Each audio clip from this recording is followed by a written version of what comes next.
Hello, everybody, one and all, ladies and gentlemen. I'm going live because I want to cover the shooting that happened, or the pair of shootings, I should say, that happened earlier today. Two Democratic lawmakers and their spouses were shot. Um, Two died. Two are now reported to be in stable condition. The suspect is still on the loose, and I have seen so much noise about this. I saw so much misinformation and spin about this. I want to go over it. I want to cover it. I thought, well, why cover it today? Why not just talk about it next week when we get more information? And I was like, you know what? I'm going to be going through these things live, right? Or I'm going to be going through these things anyway, right? I'm going to be pouring through this information. I'm going to be going through these sources. I'm going to going through these reports. I'm going to be going through all of this. And I thought to myself, why not let you all see and watch how I gather information, how I process it, and we can get kind of updates as we go. We'll be seeing different things here. I'm getting my sources ready. I'm getting everything all my ducks in a row here. This is a kind of a spur of the minute decision. But yeah, I'm getting my reports together. I'm getting things I've seen on X together. And we're gonna go through it, figure out what's useful, what information's not, where's the noise, etc., etc., etc. So again, bear with me as I get my setup going here. Okay. And I don't know how many people will tune into this. It's a Saturday stream. I never stream on Saturday. Uh it's early. It's at 3:00 in the afternoon. And again, I never stream this early. So it might be a poorly attended stream. Who knows? But I want to do it. So we're going to do it. Cool. Cool. So let's start by reading the AP news on this and covering it a little bit. Okay. Let me get up the report later and we will go through it. And hopefully everyone here can hear me, see me, all that. Yeah, zero fuck sad. Nice to see you, Testy Johnson, by the way. Nice to see you, Dylan Bowser. As long as the homies are here, I'll get my memes off. Yeah. I will say I'm incredibly disappointed. I'm not shocked and I'm not surprised, but I'm incredibly disappointed on how many people immediately decided to try to spin this for their various sides, right? Immediately, sans any evidence. We didn't have anything to go off of. We didn't know who the suspect was. We didn't know anything about it. And people were already saying, it must have been this person or it must have been that person. It was the MAGA. It was the lefties. It was the blah, blah, blah. And the constant trying to kind of spin a narrative and to kind of create a narrative and use any tragedy to attack your political enemies, I just find to be abhorrent. Look, we don't have to wait for 100% evidence to come out to make inferences, right? But you have to wait for some evidence to make some inferences. We have some evidence now. And we're going to go through it, but I don't think there's any evidence. Like, I don't think there's enough to make any real hard conclusions. But there is enough to say, hey, it's probably X, it's probably Y, it's probably Z. We're going to go through it. Tenflix says, it was me. There, debate settled. You're not in Minnesota. I don't think it was you, buddy. So let's go through the AP report, and we'll see what they say, and then we'll look at some of the things. You didn't even hear about this till right now, Tessie Johnson? Well, damn. I'm breaking news for you, I guess. So authorities are still searching for suspect in shooting of 2 Minnesota state lawmakers.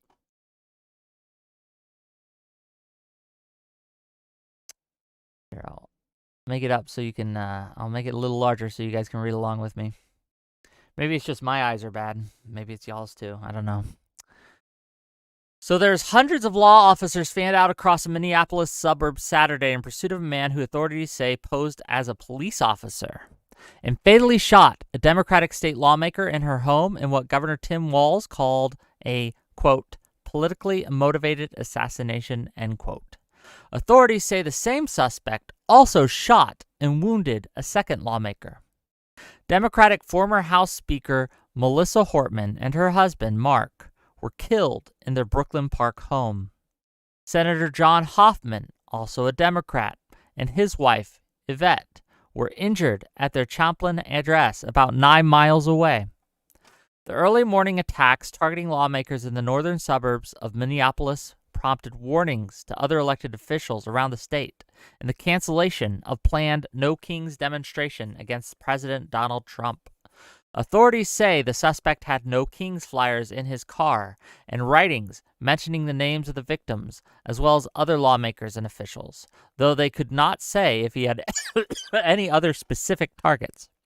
This has since been updated, by the way, right? CNN, ABC News have reported that they are specific targets on the list, and we're going to go over them. We're going to look into them. We're going to talk about them, et cetera, et cetera, et cetera. Right? But this is what we got so far. This is what we got going on. The shootings happened at a time when political leaders nationwide have been attacked, harassed, and intimidated during a time of deep political divisions.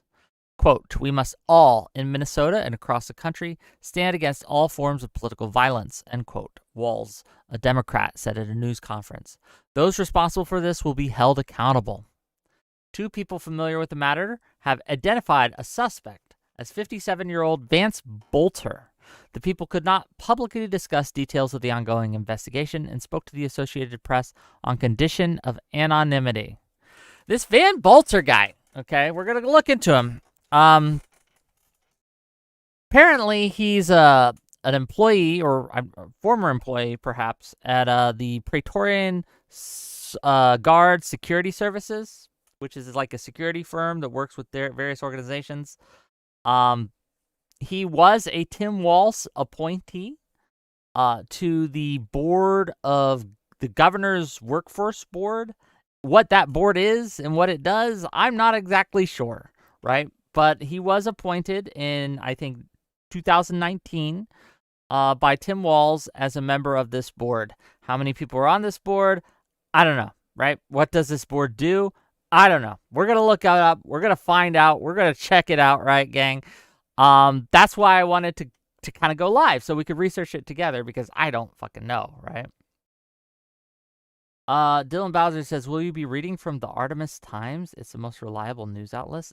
What is the Artemis Times? I don't even know. I've never even heard of that. Are you joking here? Is this a meme that you're doing for me? I don't know. So let's start with the most recent stuff. This is from CNN. This is 11 minutes ago. Let me adjust so we can see.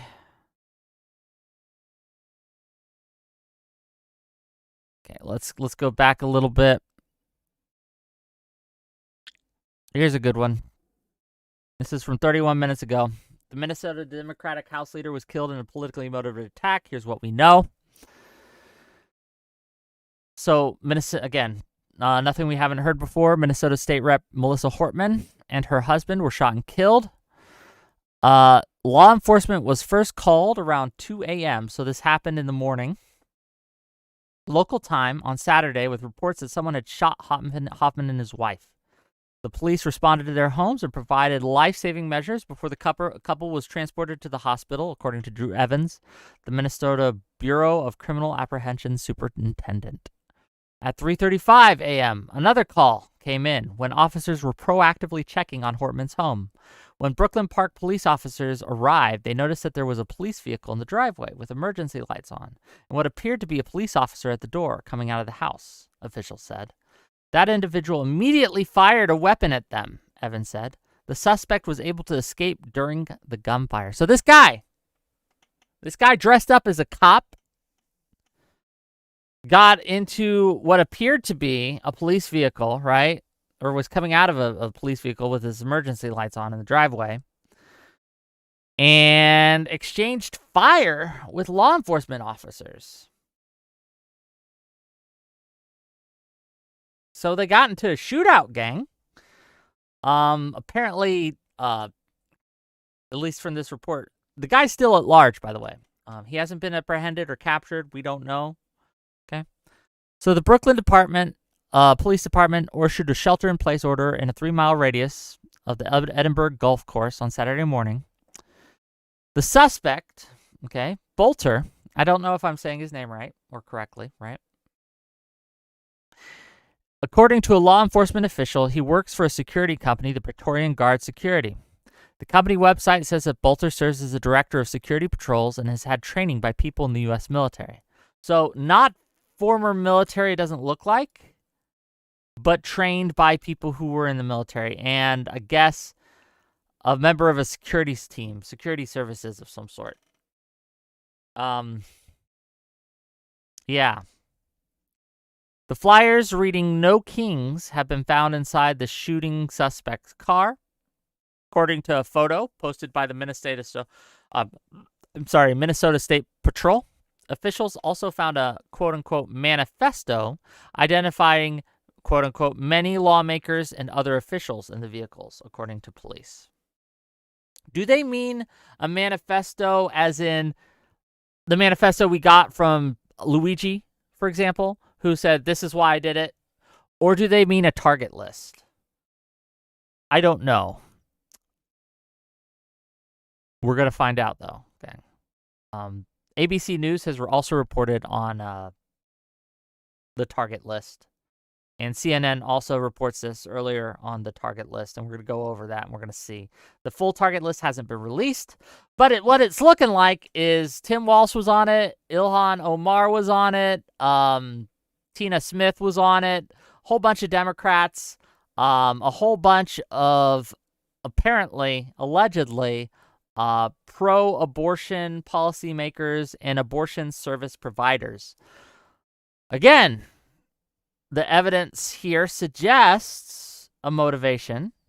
It suggests a pro-life motivation, but keep in mind, full list here hasn't been released, and we can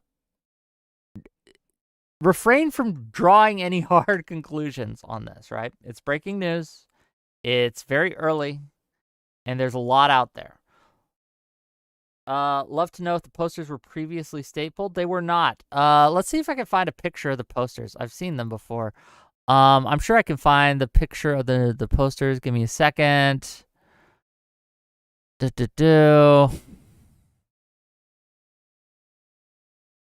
Oh, this is useful. I'll keep this for later.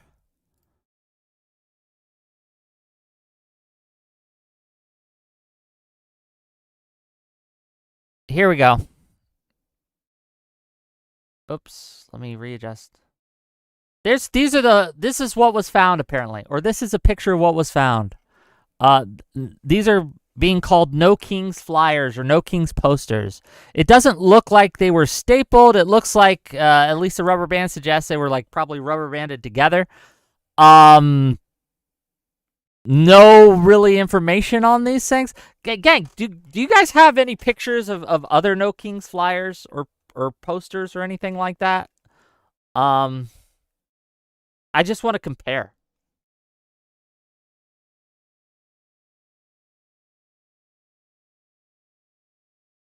I just really want to compare these posters to other posters or flyers. I've seen some online flyers or whatever.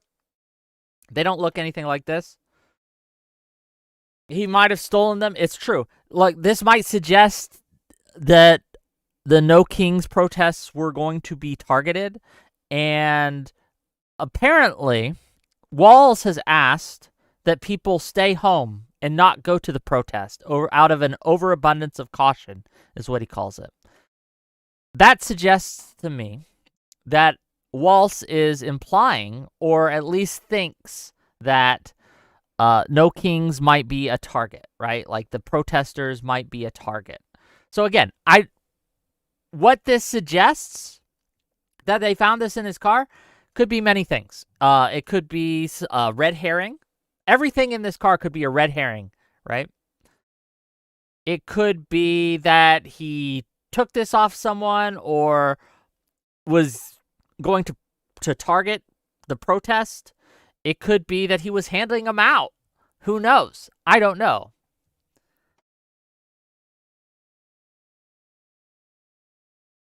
But yeah, the target list suggests, and the targets that he actually shot were all Democrats.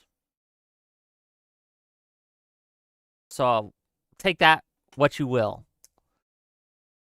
Sneed McFeed says he worked for Tim Walz. This was a left-winger. So we do have information that he was an appointee on the governor's workforce development board. He was appointed on 2019, which it expired in 2023. So he hasn't apparently been on the board for the last couple of years, right? But this does suggest, and you can see, hold on, I'll show you the, here's the signature, right? That he was appointed by Tim Walz to the governor's workforce development board. What is the, hold on, I'm going to confess some ignorance here. What is the governor's workforce development board? What does that do? What is that?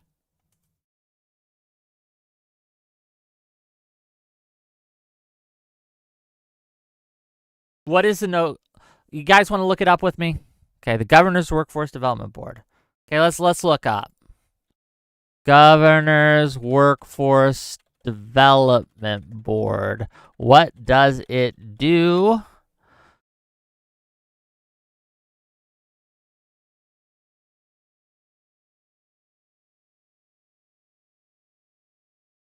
Okay, here's a let's see Minnesota, because I'm seeing apparently this every state has this. Okay, let's see what the website says here.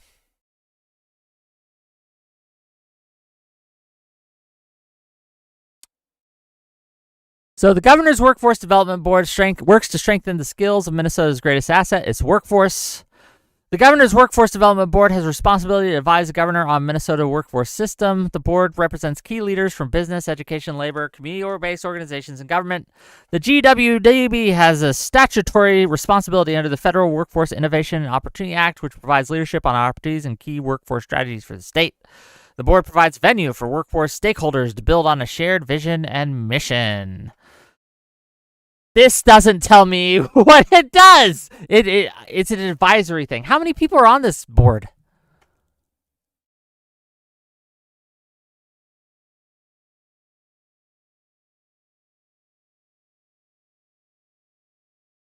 Okay, we're seeing... Okay, there's like a lot. There's a lot. I wonder if they took his name down. Let's find his name, gang. Where's Waldo this shit? Oh, wait, if he wasn't, he might not be on it because, again, his term expired in 2023. So he might not even be on this anymore. But it looks like, it's not exactly a,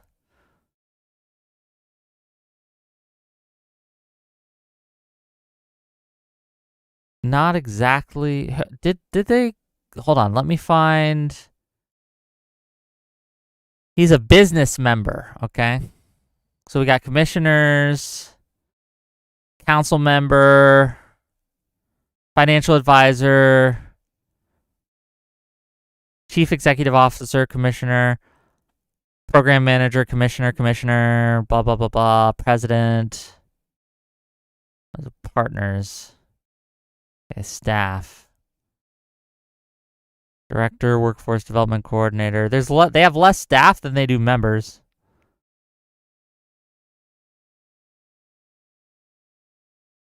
Interesting. I'm still not sure what these guys do precisely, but it doesn't look like this is... Okay, you know what this looks like, gang? And this is speculation, because I don't know. But what it looks like is that this is just one of those things where you're a member of the business community, and if you apply and they'll just give you membership, right? If you apply to be a member, they'll just give you membership, right? And you get some cool little plaque saying, with the governor signing it, saying you're a member, right? But I don't know. But it does seem very okay,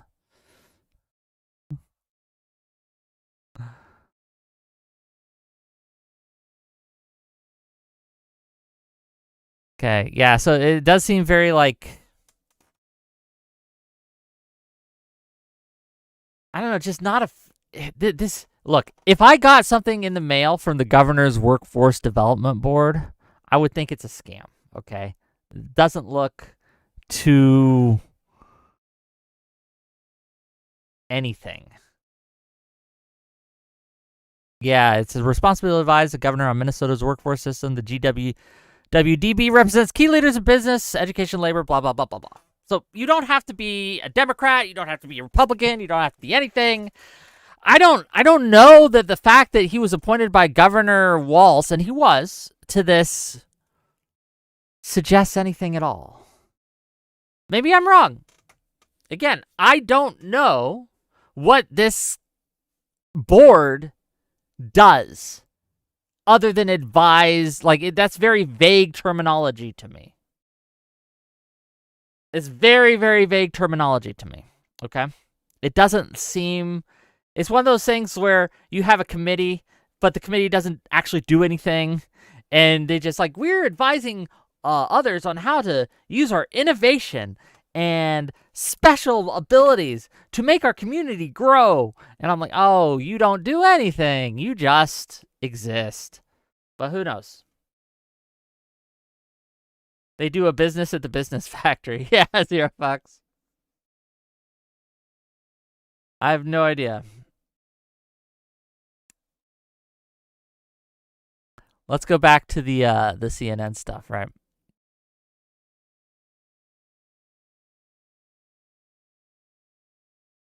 I'm still looking for other examples of flyers, right? Of these No Kings flyers. Because, again, if you guys remember, this is what they look... Oh, I got to keep on adjusting this, right? This is what the flyers look like. But they I don't know. Are those indicative of normal flyers? Did he just write this on a paper and photocopy it? Like, this looks like the laziest flyer ever to me.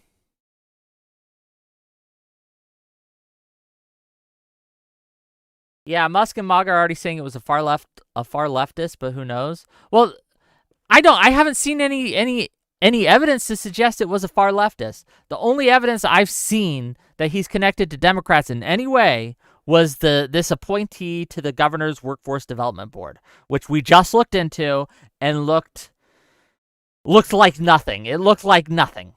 Like, they didn't have any official responsibilities. They didn't have any, like, they weren't a cog in the Democratic machine. It was just a bunch of business leaders who advised.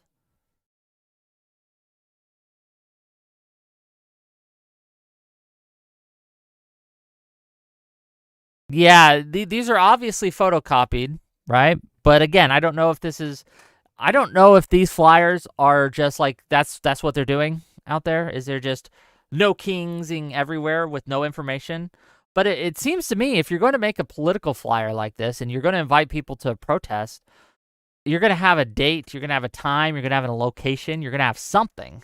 You're going to have a hashtag, you're going to have some information to tell you what the hell they're talking about. But I don't know. Like, I just don't know.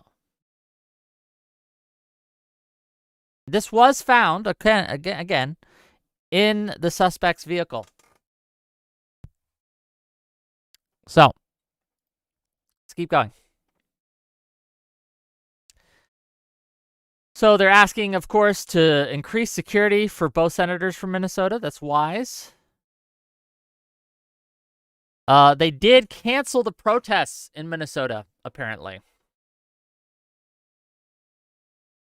So the No Kings organizers announced that all the protests across Minnesota are canceled after 2 state lawmakers and their spouses were shot earlier Saturday. State Patrol Colonel Christina Bogojevic, Christina. Okay, we're going to call her Christina. No shade. Okay. Asked people out of an abundance of caution not to attend any of the No Kings protests that were scheduled for across the state on Saturday.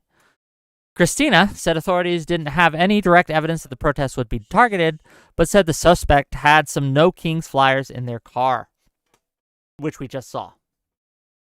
So, I don't know if this is like a leftist thing. Why would they shut down this protest, right? Why would they do that?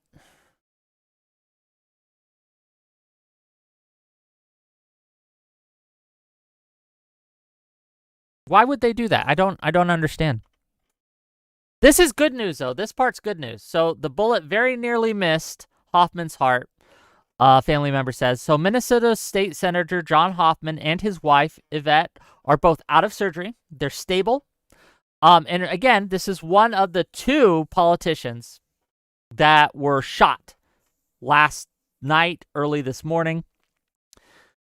So Hoffman's family has been told that a bullet very nearly missed his heart and that his wife had no organs pierced. Yvette Hoffman also saved her daughter's life, her nephew told Legault.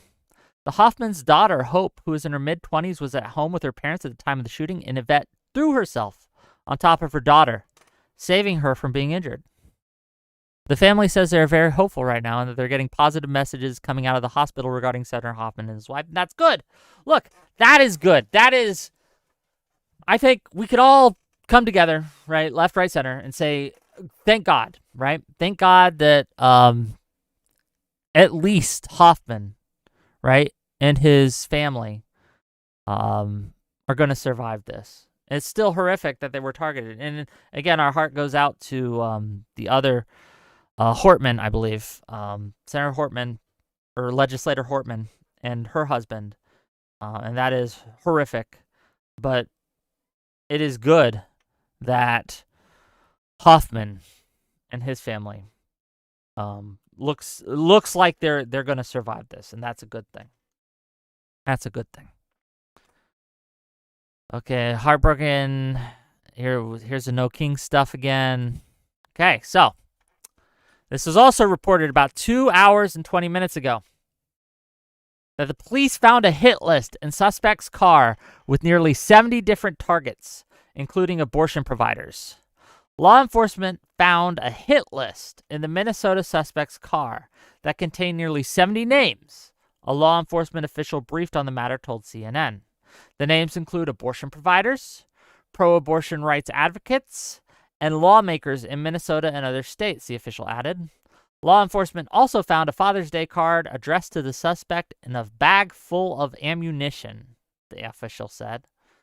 The second official briefed on the case echoed the targeting of abortion providers to CNN's Holmes Librand. I want to see the full list. I want to see the names. ABC has a similar report on this. Let me see if I can find it for you guys. And they list specific names.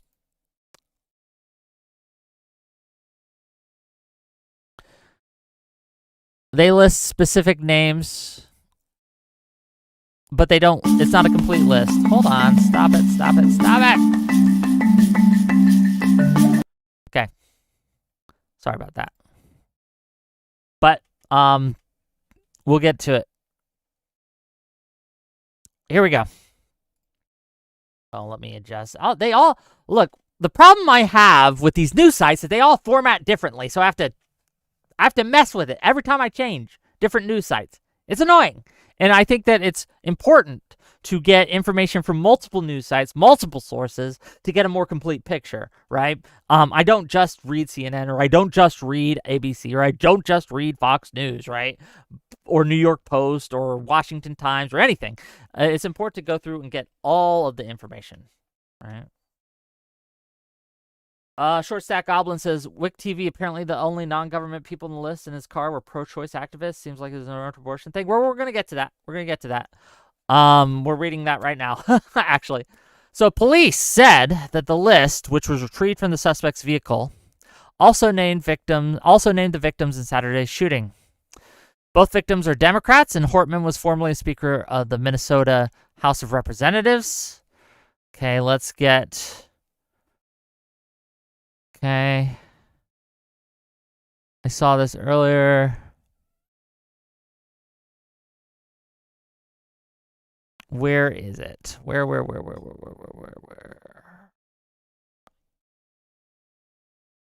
Okay, here we go. It was actually before the thing I just read. So dozens of Minnesota Democrats were on a target list written by the gunman who allegedly shot and killed a state representative and shot and wounded a state senator in a targeted act of violence early Saturday, according to law enforcement sources. The Minnesota Democrats on the list included Governor Tim Walz, U.S. Representative Ilhan Omar, U.S. Senator Tina Smith, and State Attorney General Keith Ellison, according to law enforcement sources familiar with the matter. Again, I would like to see the full list. I would like to see the full list. However, no source I can find shows any Republican lawmaker on the list. Now, is that simply because the media is covering it up or not trying to frame the story? Maybe. But until I see the full list, I can only go with what they give me, okay? So again, keep in mind, anytime we do breaking news, we have to take these things with grains of salt. Information will come out that will be contradictory. There will be people who are motivated to spin the situation, to paint narratives. And we've seen this almost immediately. I'm going to go through some X posts with you guys, right, of people who are trying to spin the shit out of this. I can't believe it. Elon Musk is one of those motherfuckers. But I want to highlight some of the worst offenders here. Okay. And these again, I want to remind you what we're about to see is spin, okay? This isn't reporting. It's people trying to spin a narrative, okay? Yeah, we got the suspect. We saw the suspect. We went over the suspect, right? Bowler, I think is how you say his name. Vance Bowler. We're going to go over more as we get more information on him. So here is Nick Sorter of X fame, okay? And we got 5 million views on this already, gang. 5 million views. Okay, says, holy crap! Breaking siren alert. Melissa Hortman sounded absolutely terrified while speaking to the media after she voted no on healthcare for illegals. She was just assassinated this morning. She knew she'd end up as a target in one form or another. And I've seen several sources, right? And we'll go over another one, right?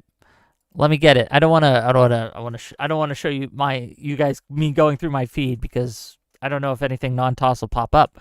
But that's just one of these motherfuckers, right? Let me get you another one.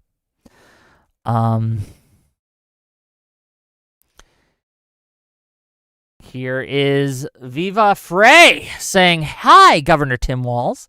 Can you confirm that the man who allegedly just assassinated a Democrat politician, apparently because she voted against funding for illegal aliens, was an appointment of yours? Is this photo accurate? And we already went over the Governor Workforce Development Board stuff, but we can go over it again. We looked into it. I'm still not sure what it does. It looks like this. It looks like just an advisory board that any business leader can apply to become a member of, and then you get appointed to it. But I don't know, right? It doesn't seem to be anything of any import. But I want to highlight this here, this part. Okay. This apparently because she voted against funding for illegal aliens. This is a narrative I've seen over and over and over and over from right-wing circles.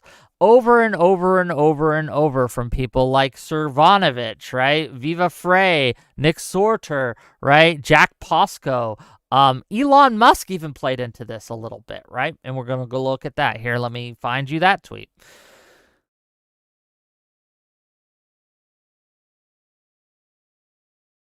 But I'm highlighting all this for a reason, because I'm going to show you something else next, right?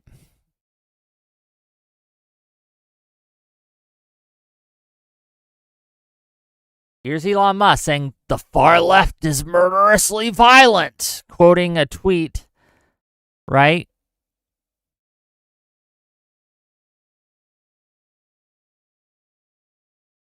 Again, the tweet saying that the left apparently killed a Minnesota state rep and her husband. Again, when we have no information on whether or not this guy's a Democrat, Republican, all we know is he works for a security service and the Praetorian Guard security company, and he had a target list of abortion people, and he was appointed by Governor Walz to this governor workforce board thing, right? Suggesting, again, this, I want to go back though to the suggestion that they were targeted because they voted against funding for illegal aliens. The problem with that narrative is not true, and we can prove it, because while Hoffman voted against it, the other politician who was shot voted for it. And let's find the evidence for that for you real quick. Here we go. So here's the information on the bill, and we can look at who voted for, who voted against, and we can see Hoffman voted no on the bill right here. And let's look. Who was the other guy's name? Hortman?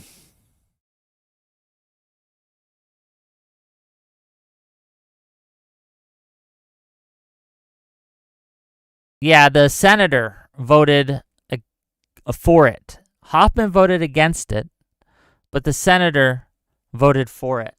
So you have this. Oops. Here, hold on. So yeah, the problem here is, if this was the reason for targeting her, why did they target the other one that voted for it? It makes no sense.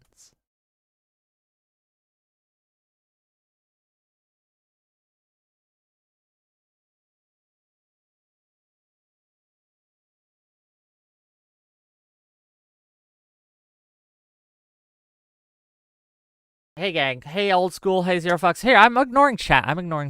I shouldn't, but I am. Code Matter, nice to see you. Andrew Steele, hello. Shakasian, nice to see you as well. Who else do we got here? Zero Fox already said hi to you. Old school, nice to see you. Aaron Hackbush, hello. Mike K. Kirk Taylor. If I missed you, I'm sorry. Oh, Firechild, nice to see you as well. Tatsu, hello, hello. We're just going through as much as we can the information on the assassination, the targeted assassination of two Democratic representatives. One a state senator, one a state representative. One has been killed. The other was shot, but is in apparently stable condition. We do have a suspect. That suspect is named.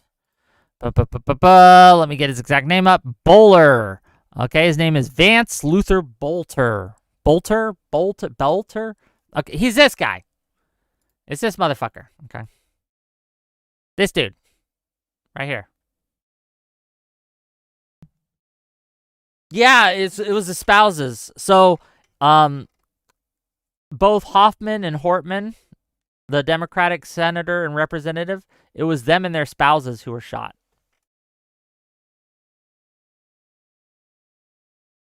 The centrists shall be blamed again. Well, centrists always get blamed, but it's not us this time.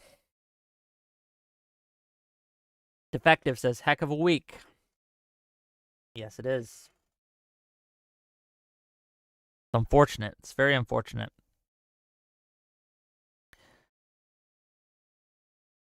Let's go back. Give me a second. But this is a problem I'm having with all this spin, right? There are constantly,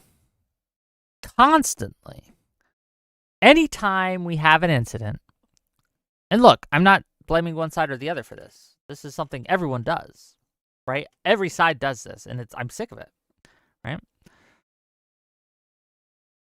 Anytime there is an attack, an incident, a shooting, a bombing, whatever,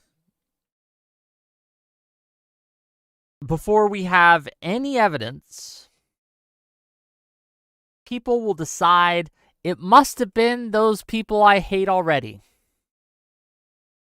It must have been those people I hate already.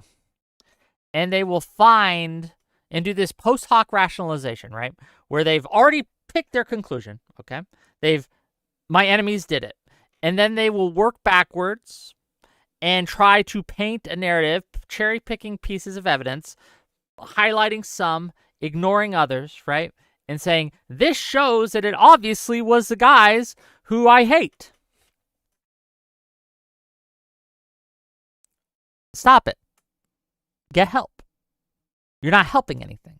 You're hurting us. You're hurting the truth. It makes it harder to get to what actually happened. And it's very, very important for us to know who did this and why they did it so that we can go forward accordingly.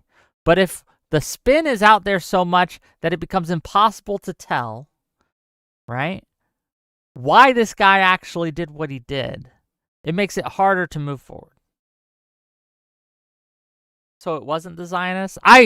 Look, I haven't seen anyone blame it on the Jews yet, but I wouldn't be surprised if someone blamed it on the Jews, okay? I haven't seen that, but it wouldn't shock me. Yeah, it could have been a personal thing too. We don't know, right? Maybe he just hated them in particular. But again, let's go through the evidence we have, okay? So here's the evidence that we have. We have no King's flyers in his car. Okay? We had the fact that he targeted and killed a Democrat representative and he shot a Democrat senator. Okay? The target list, according to ABC News and according to CNN, contained Democratic representatives from across the state. In ABC cases, they say dozens of Democrat lawmakers. It also included abortion providers and pro-abortion advocates. Okay? They haven't listed the entire list yet. They haven't given us the entire list. So maybe there are others on that list that they aren't making us aware of that would spoil that narrative. I don't know. This is the evidence we got. Okay? This is the evidence we got. Can we make inferences based on that evidence? Very weak ones.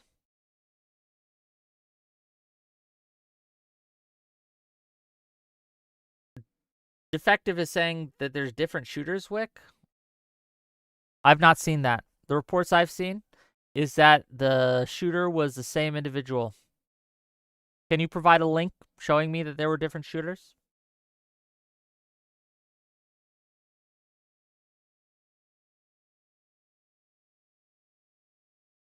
Hassan is just sort of passing it off to the right generally. Well, yeah, there's going to be people who'll do that. But look, I'll say this.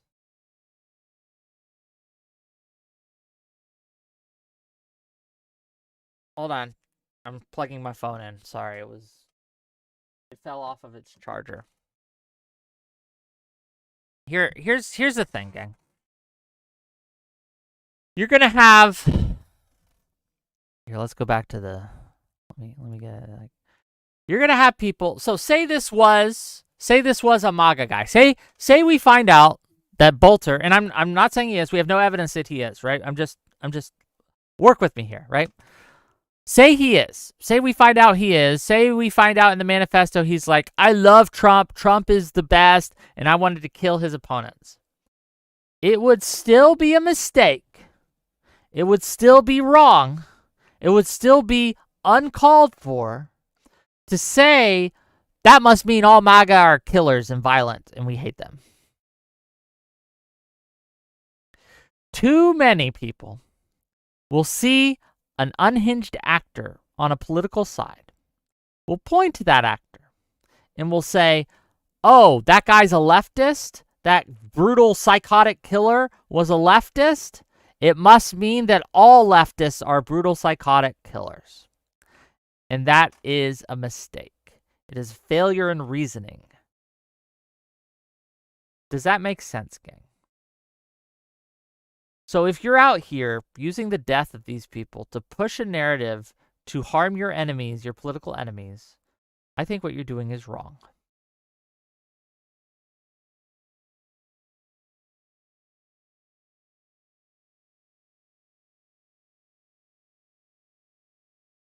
And what is worse is when you manufacture evidence to try to paint one side, your political bugaboos, as the enemy, which I see a lot of people doing. And they need to stop that shit. What? Okay, and also, professional sports teams issue statement on fatal shooting. I mean, okay. I'm going to be real with you. I don't care what the Minnesota Vikings say about it. Unless they say something unhinged, right? But I don't know. Minnesota congressional delegation reacts to target shooting with outrage, grief, and condemnation. Obviously, yeah, the Secretary of State says it's a loss for us all. Yep, they'll say that. And again, we identified the shooter, Vance Bolter. He's still at large, gang. He's still at large. They haven't caught him yet.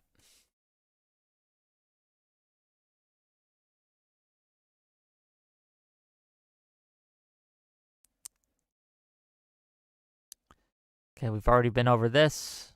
Yeah, we're just waiting on more information, honestly. But yeah, people are fighting tooth and nail in the comment sections, right? People are fighting tooth and nail on every X report, blaming this on one side or the other, right? He was a MAGA. He was a lefty. He was a crazy, gang. He was a crazy. All right, am I taking call-ins? Do you want to call in? If you have information on this that you'd like to share, by all means.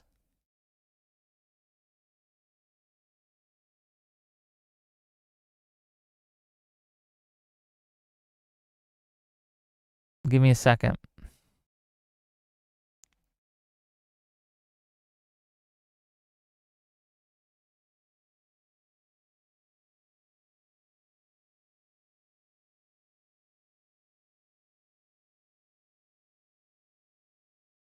Okay, sorry about that. I had to check a few things. Yeah, I don't think he's a protester, gang. Roxfist says very unlikely the shooter is both a protester and targeting all those Democratic politicians. Yeah, this is probably not true.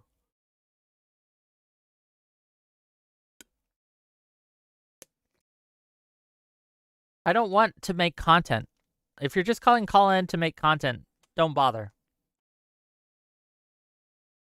I'm here to try to cover this and try to give you guys a more grounded report on what's going on, a more grounded kind of view of what's happening, a more grounded look at the situation at hand. That's what I'm trying to do.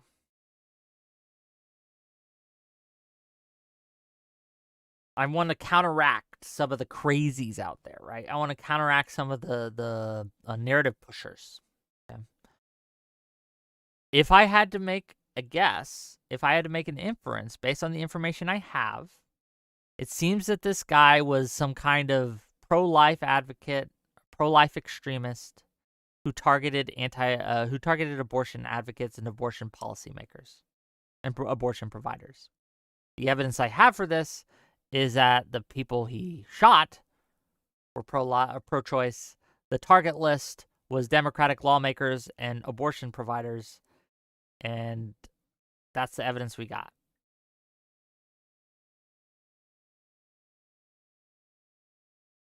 If more evidence comes out, I'll change my mind.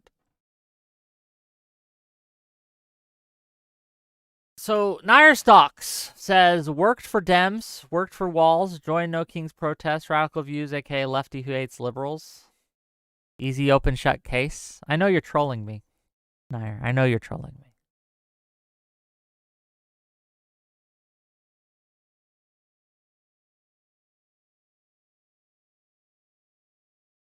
If anyone, you know what I want actually? If any of you have more information on this thing. The Governor's Workforce Development Board. I'm at their Minnesota site. I'm looking like up their members and stuff. Right? And we can see their members and stuff. But I still don't know what this thing does other than advises, right? I still don't know what this is.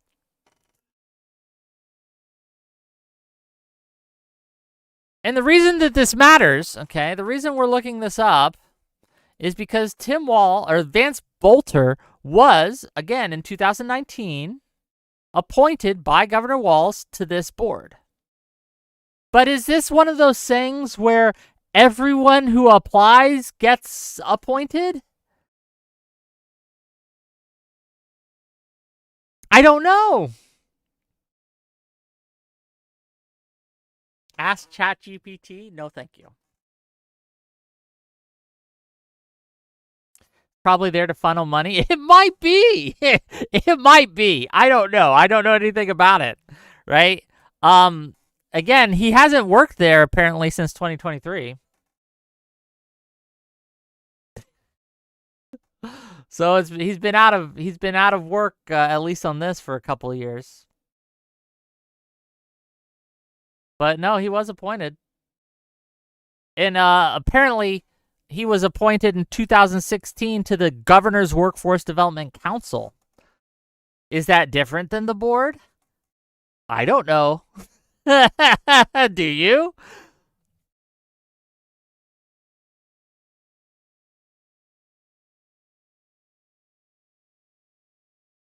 So yeah, this I don't know, anyone trying to kind of make a connection to Walz based on this? Again, based on the evidence I've seen, and based on what I've seen of the organization and what it is, and basically how kind of vague this is, I don't know. I don't feel like, can I find a job with them? Oh, I can go and I can apply. They have an opening. Let's see. Upcoming meetings. Ooh, can we look at one of the meetings in the past? So they have an in-person meeting. It looks like once every couple months. What, once every 3 months? It's looking like. So once every 3 months, it looks like they have an in-person meeting. So in August, November, February, May, August, November, February, May, August, November, blah, blah, blah. Interesting. What publications do they got out? So they make like plan guidance and stuff. Ooh, a report to the legislator. Let's see what they have.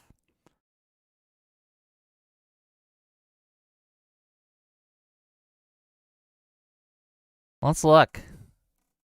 So they gave a 2023 legislative report and recommendations. Let's see what they had to say. Not a very long report. We'll skim through it.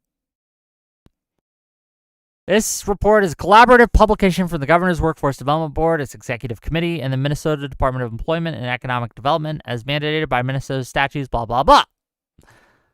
Okay. Was he a part of this? Let's see if he's listed here. Yes, he is. He worked at 7-Eleven, gang. There he is, babies. We found him. 7-Eleven.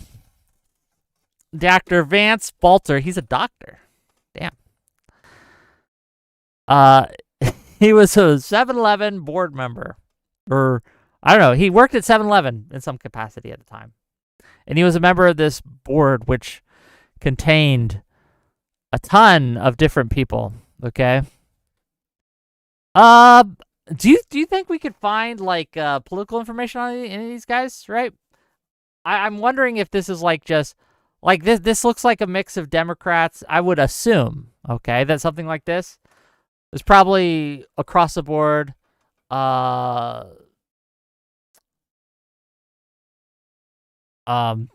getting reports in, gang, that there's a live press conference on this. Let me see if I can find it.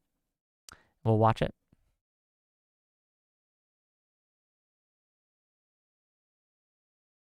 We'll get back to that in a second. Okay, this is from 4 hours ago.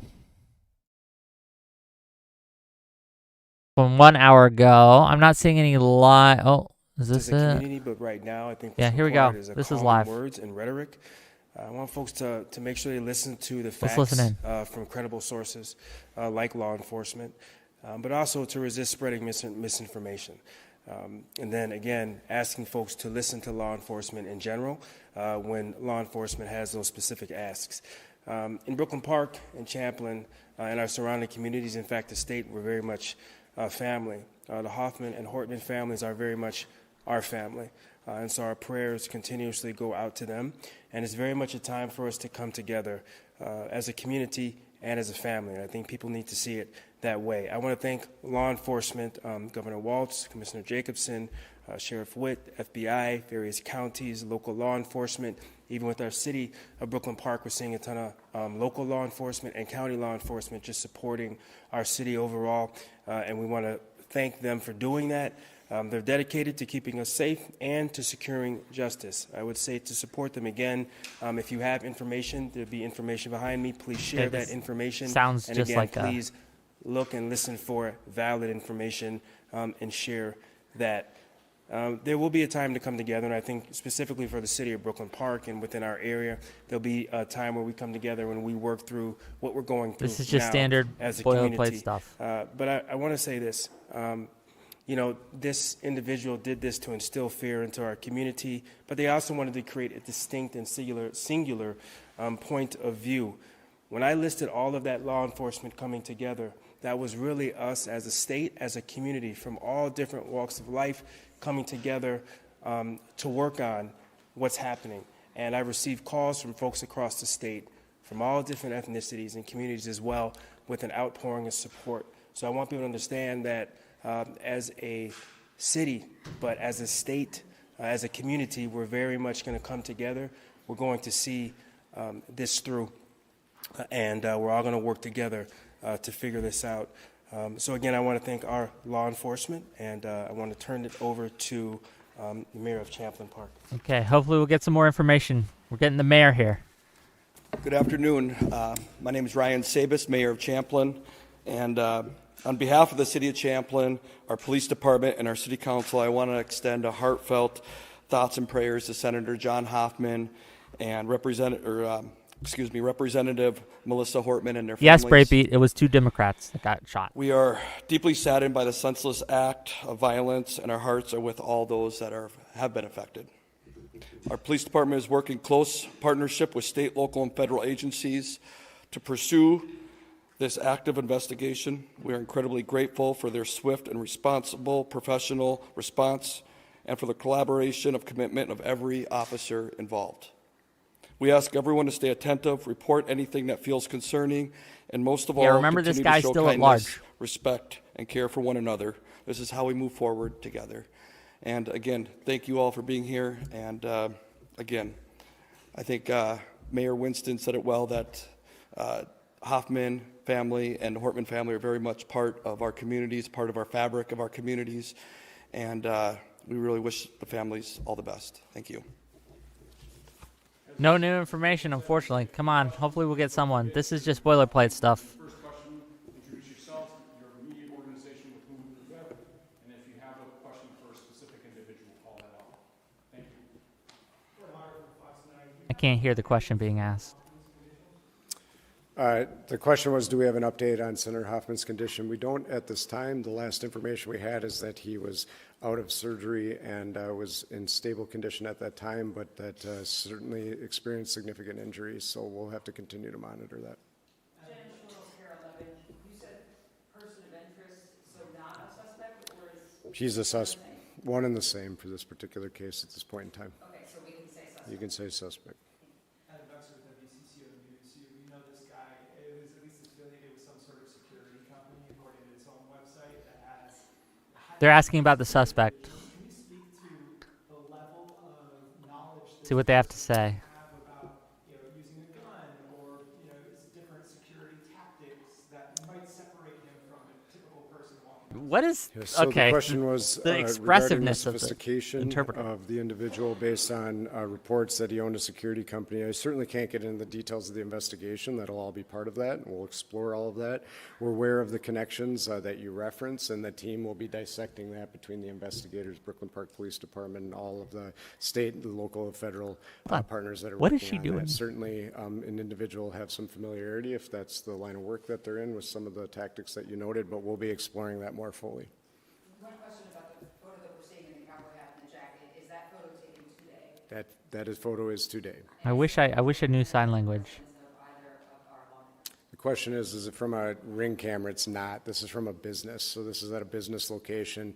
And there, we believe, as noted, that we believe he's was still in at this time. He was in the Twin Cities area, and that we are continuing to work and follow up on that. We believe he's working to potentially flee the area, and so that's why we're sharing that with that information now, so that we can safely apprehend him. So they do believe he's still in the area. They do believe he's still in that that metropolitan area, and they're kind of going through and kind of doing a manhunt right now. They think he's trying to flee So the area, question but is, are we in they've contact coordinated it off. with TSA? We've been in contact with all of the federal authorities that are relevant to this investigation. We will continue to be. Are you able to share the time or location that photo was taken today? The question is, can I share the time and location? This was this morning when this was taken. It was in the city of Minneapolis. That's at this point, I think, all that we can share as we work to follow up on that. We'll Are there any surveillance or ring camera video from either of the residents where the shooting takes place? the question is, there's surveillance or Ring camera. We do have various video from different locations. I don't want to get into specifics as part of the active investigation, but there is video that has been obtained by the investigators. They do have video evidence of the shooter. So, yeah, we can. The question is, can we talk about some of the other locations? Because our teams are very active as part of an active investigation, I can't talk about the specifics. What I will tell you is the two locations you noted in Minneapolis and in Green Isle, they are related to this investigation and the follow-up that the teams are doing. I'm going to give Ellen, I'm sorry, we're going to give it to Ellen, and then we're going to have one more question. Can you talk a little bit more about the manifesto and what kind of motivation it might be? There might be. We're told that there might be some pro-choice lawmakers on this manifesto. That has anything to do with the motivations here? At this point in time, it would be premature. The question was, is the manifesto and the information that we have received as their motivations? We are working diligently on that. There's certainly some indications within that, but there's not specifics enough. We have been, this is a very active and fluid investigation. Throughout the day, as you've been waiting and these teams have been out working out in the field, and they have been gathering more documents and information, so it would be premature for me at this point to really say exactly what the motivation might be from these writings, but we will be continuing to work on that and provide that information when we're able. Okay, so he can't give a specific motivation yet, but they have the manifesto. The question is, did they know each other in any capacity? We are still exploring that. There's certainly some overlap with some, public meetings, I will say, with Senator Hoffman and the individual, but we don't know the nature of the relationship or if they actually knew each other. So they were at similar meetings. Okay, so that is new information. So apparently the shooter and Hoffman were attended meetings. There was some overlap, is the word and verbiage used, that there was overlap and they attended meetings, though they are not sure whether or not they actually knew each other, the nature of the relationship, or anything like that. So that is new information to me. What does that suggest? It suggests that this is something that it could be anything, unfortunately. He could have just simply been staking out her modes of habit, right? Like her habits of travel, where she would go, things like that. It could be he was confronting her at these meetings over a difference of opinion. It could be that he just went to kind of see her and like stare hatefully at her, right? And they never interacted. We don't know. We don't know. But that is new information, that there was overlap, is the verbiage used. So that means that they attended meetings or were at the same meetings. What those meetings were and the nature of those meetings, they did not provide that information to us. Interesting. And it looks like that's over. I will mute it and just keep it up just in case something else comes up. But it looks like that conference is over and done. Oh, hold on. Here's a picture of him, okay? Vance Luther Bolter. 6'1", 220, brown eyes. He's got a cowboy hat on. Okay.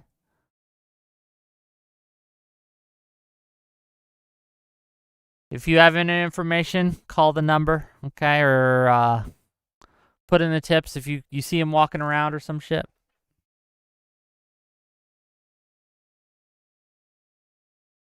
If you happen to be in the state. So he is still, the police believe he is still in the area. He is still in the local area. They are still trying to find him. They have not found him yet. They believe they have his manifesto.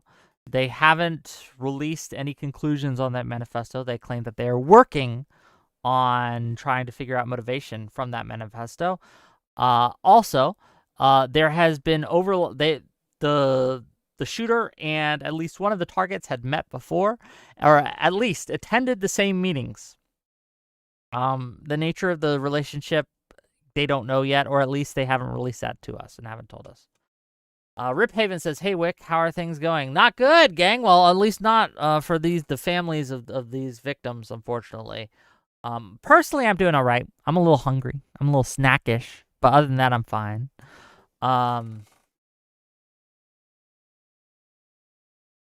So J-Max says, Wick, Witch. Walz did appoint this guy to state government commission.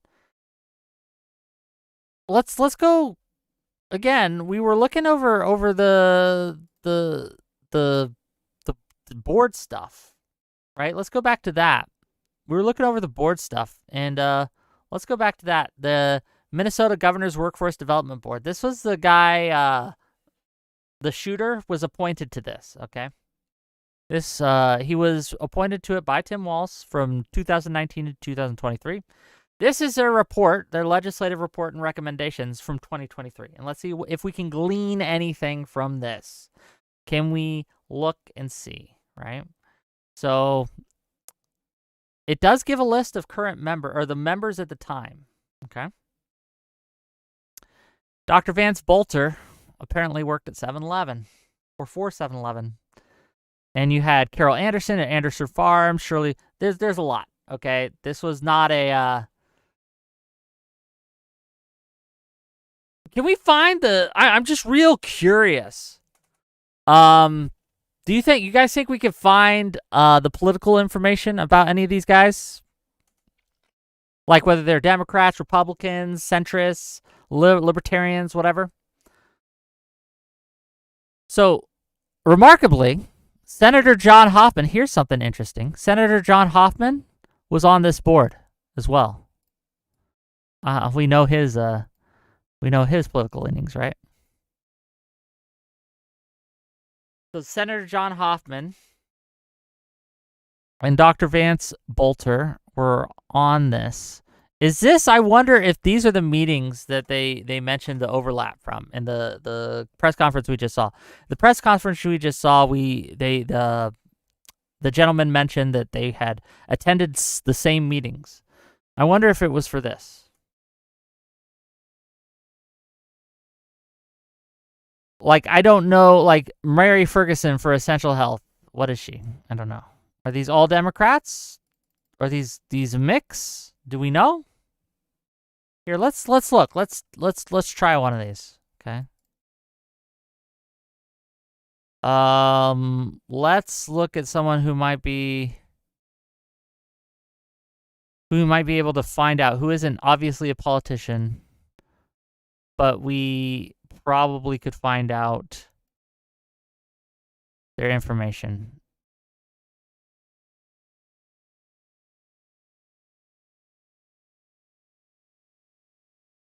Yeah, let's do this essential health person. I don't know who they are. Mary Ferguson.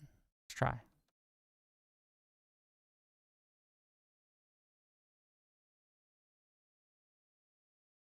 Is it in Minnesota? Okay. Senior Human Resource at Essential Health. Okay, they're in Minnesota.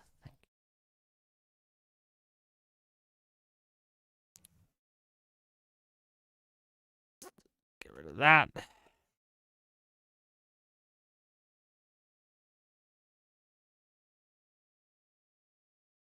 They are Director of Recruitment and Staffing Report, Employee and Labor Relations Specialist. It doesn't really give me any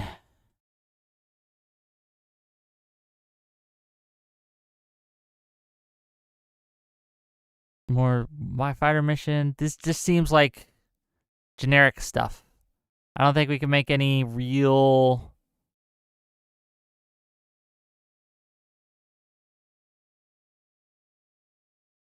I'm not seeing anything that would suggest a political leaning.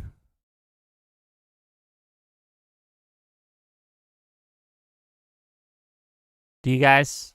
I don't see nothing.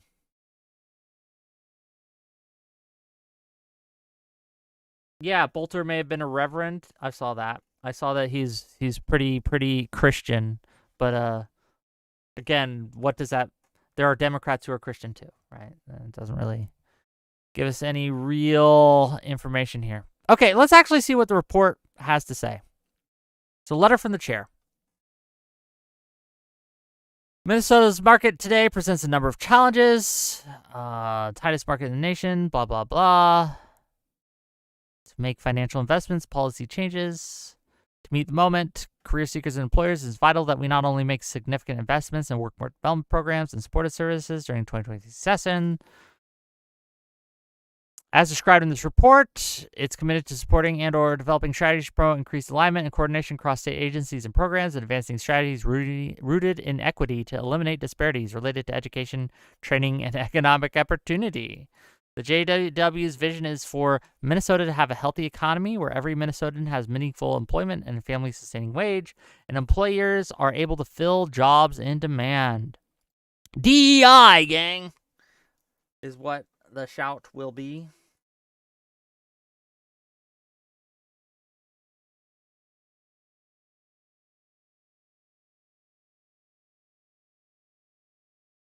Minnesota has a long, robust history of being a leader in the realm of workforce, blah, blah, blah. Unprecedented times, yeah. About the governor's Workforce Development Board. Is Minnesota's federally required state workforce development board created under the Workforce Innovation Opportunity Act, the federal law that established the funds in the public workforce development system in states. The GWDB supports or leads efforts here in Minnesota to better align, innovate, and deliver programming and services through Minnesota's public workforce development system. Yeah, we just said that, right? responsible for overseeing the development and submission of Minnesota's 4-year Workforce and Innovation State Plan, which serves as the state's strategic plan for workforce development with federal agencies, as well as the required modifications that occur every 2 years into each 4-year state plan. In addition to oversight over the state planning, it's also required under state statutes to produce a legislative report every 2 years with recommendations for pragmatic funding and administrative changes to improve the workforce system. This report was developed under direction of blah, blah, blah, blah, blah, blah, blah, blah. Okay, so it's basically making advice on business decisions.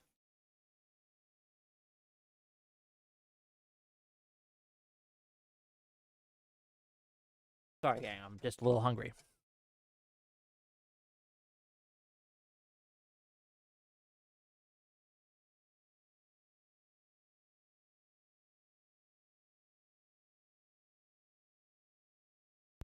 So the goals are to reduce educational skills, training, and employment disparities based on race, disability, gender, or disconnected youth. DEI! Okay, it's woke.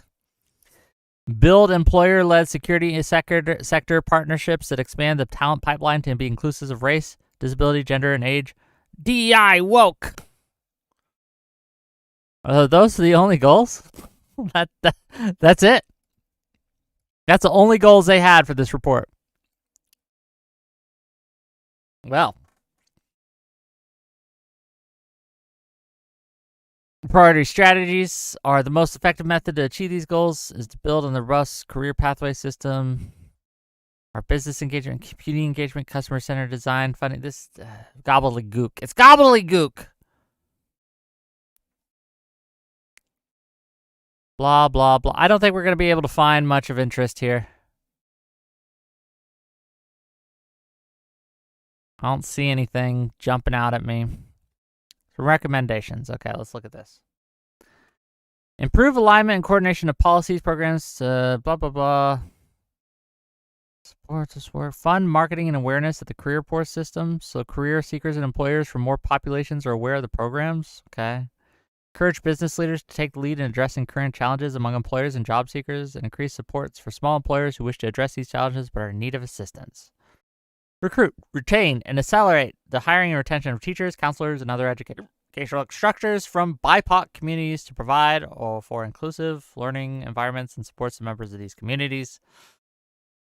Okay.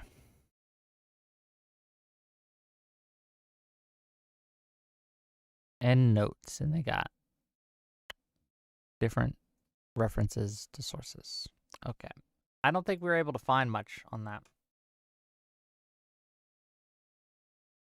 Some kind of I don't know. It doesn't seem to look. It seems like one of those things that they have that don't do anything. One of those governing agencies that does nothing. It was gobbledygook. It was the recommendations are we get more BIPOC into career paths and make it easier to get BIPOC and other marginalized communities into careers, which is fine. But the recommendations were like, make them more aware of it. Like, no shit. So I don't know. I think that what I think this suggests is that he probably was at least okay with DEI stuff. And this also suggests that he probably wasn't working on anything closely with the governor.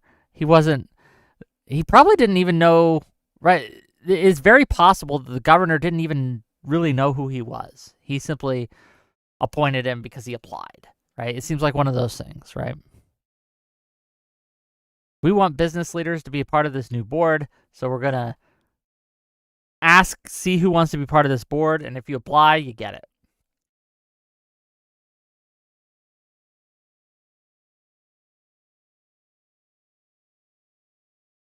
Let's see if there are any updates. There are! From CNN. Oh, we just listened to this. Listen to the facts and resist spreading misinformation around investigation. So the Brooklyn Park Mayor, Hollis Winston, encouraged residents to get their information about the investigation into suspect Vance Bolter from quote-unquote credible sources and to, quote, resist spreading misinformation. I want folks to make sure that they listen to the facts from credible sources like law enforcement, but also to resist spreading misinformation. And then again, asking folks to listen to law enforcement in general when law enforcement has those specific asks. Winston said the suspect represented a singular point of view, stressing that the sense of community in Minnesota remains strong. The individual did this to instill fear into our community, but they also wanted to create a distinct and singular point of view. Collaboration between various counties, law enforcement agencies, and local officials is us as a state, as a community from all different walks of life coming together to work on what's happening.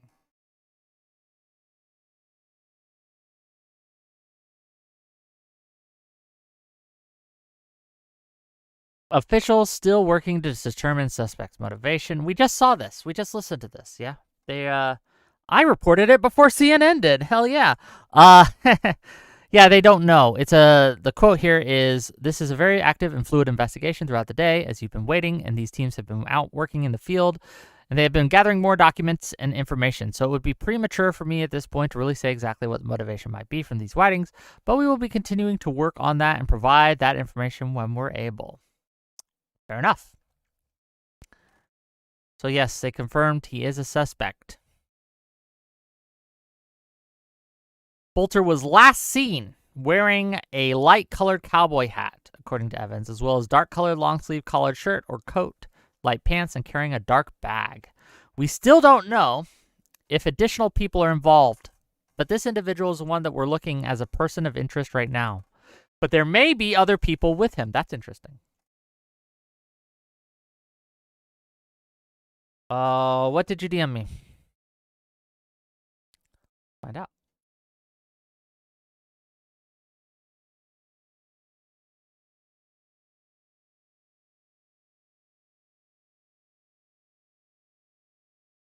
Oh, this isn't a video, is it?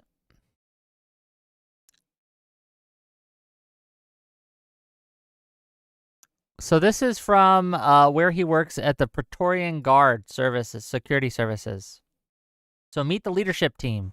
Meet your Praetorian Guard Security Services leadership team. We're here to set up secure options and provide security services right to your doorstep and property to keep what you own safe and secure. We bring a wide variety of skills and backgrounds to our leadership to serve you best. So they're cops, gang. Well, there's private security, which suggests probably not Antifa, probably not ACAB. That's just my guess here. So I don't care who Jenny and Todd are, really. But here is how they describe Vance, okay? This is a guy, right? The suspect in the shooting. And he's the director of security patrols. Let's see what they have to say. He says, Dr. Vance Bolter has been involved with security situations in Eastern Europe, Africa, North America, and the Middle East, including the West Bank, Southern Lebanon, and the Gaza Strip. Is he Mossad, gang? He brings a great security aspect forged by both many on-the-ground experiences combined with training by both private security firms and by people in the U.S. military. He has worked for the largest U.S. oil refining company, the world's largest food company based in Switzerland, and the world's largest convenience retailer based in Japan. Vance has focused all this experience to make sure Praetorian Guard Security Service covers the needs you have to keep your family and property safe. Well, damn, gang. I wonder what he did in Gaza.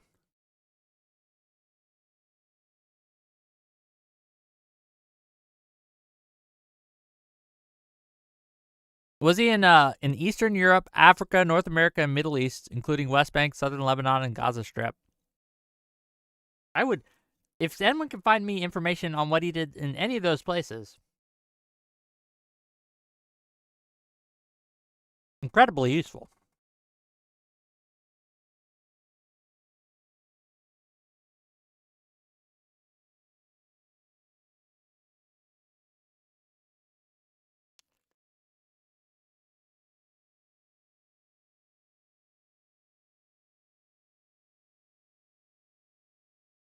And a video on Twitter, huh? Let's look.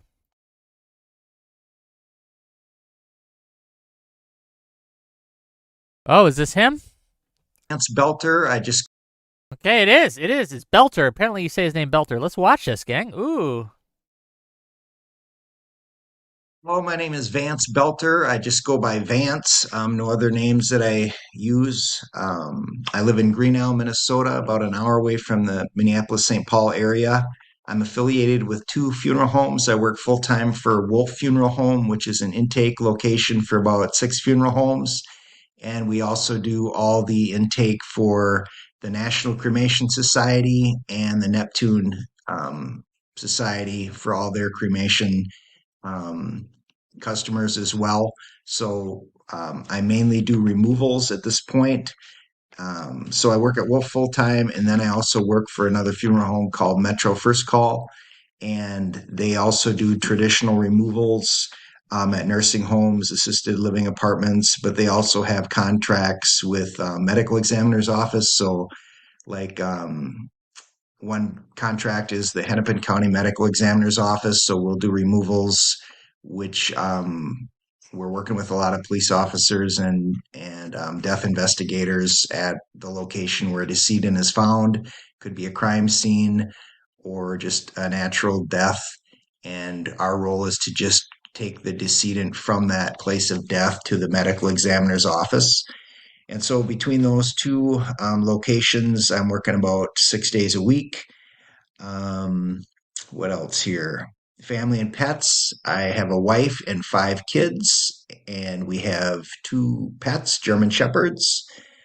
Fun fact about myself, I've been about in the food industry about 30 years, and that led to an opportunity.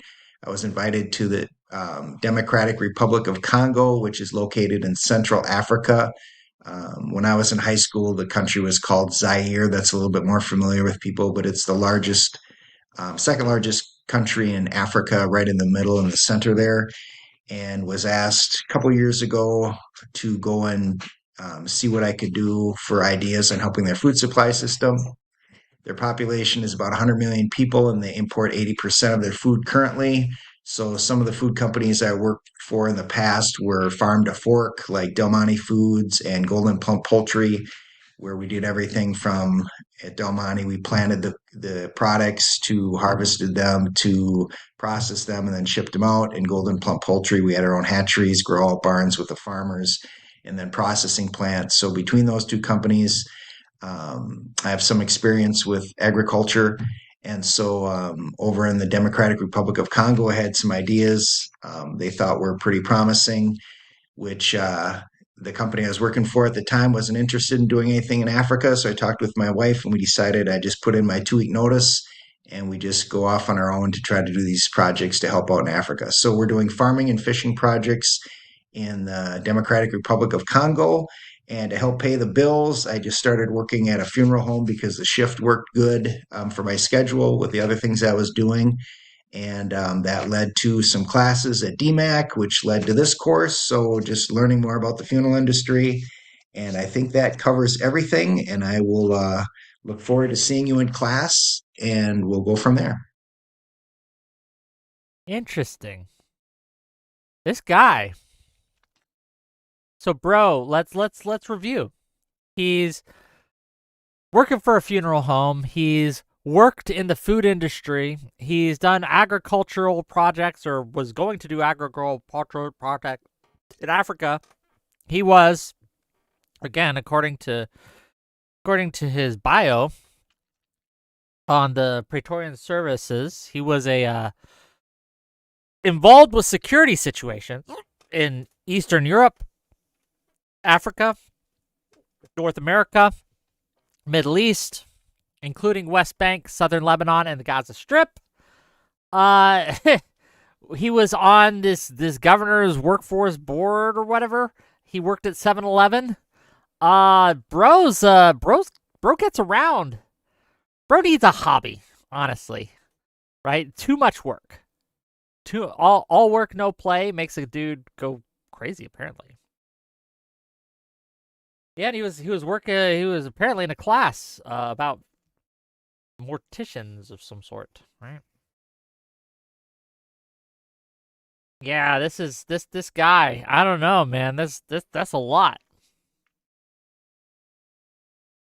5 kids, and a wife. Doesn't really tell us much.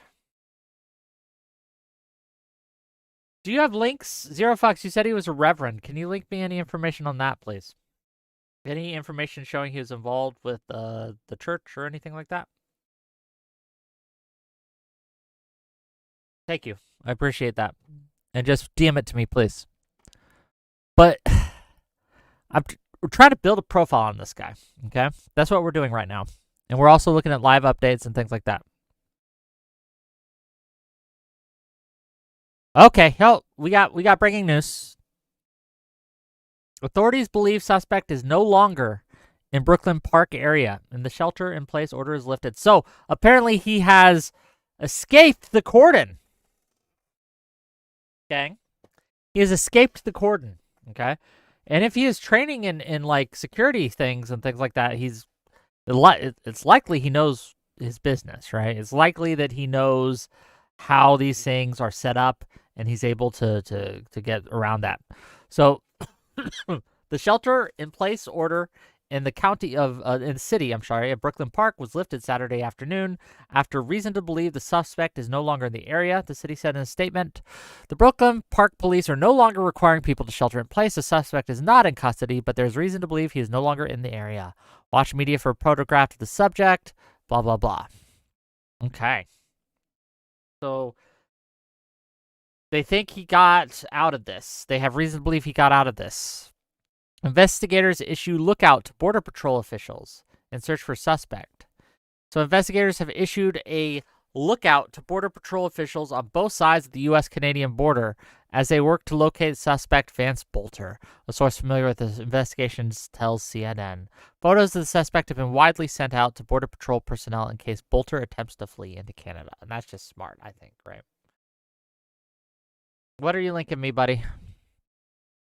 What are you linking me, Nair? Okay, is this the same guy?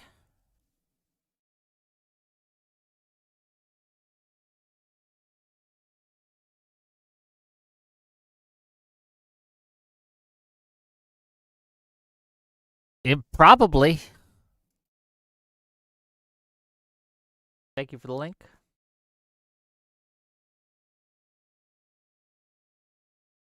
So, Reverend Vance Bolter was born and raised in the small Minnesota town of Sleepy Eye, a graduate of Christ for the Nations Institute, St. Cloud State University, and Cardinal Stritch University. He holds a Master of Science in Management, has worked in the food industry for 15 years for well-known companies including Schwann's, Nestle, and Gerber Baby Food. Ordained since 1993, he has enjoyed speaking in different parts of the United States as well as several international cities such as Jerusalem and Israel. Prior to 9/11, Vance had already made several trips to violent areas in the Gaza Strip and West Bank where suicide bombings were taking place. He sought out militant Islamists in order to share the gospel and tell them that violence wasn't the answer. I wish he would have remembered that. Violence wasn't the answer. I wish he would have remembered that. That would have been nice to remember, right? Again, assuming this is the same guy.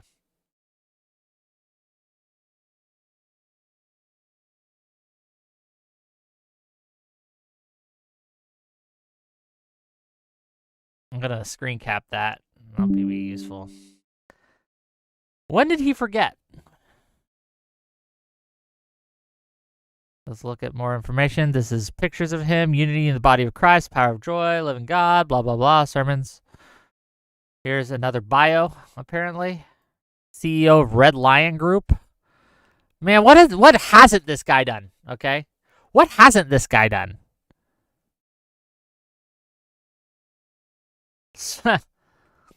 So, yeah, he's Dr. Vance Bolter is the CEO of Red Lion Group based in the Democratic Republic of Congo. He's also CEO of Praetorian Guard Security Services based in Minnesota.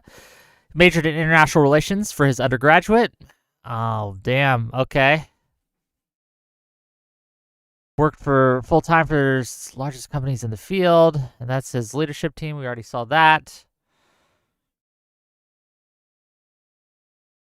Yeah, man, like, that's insane.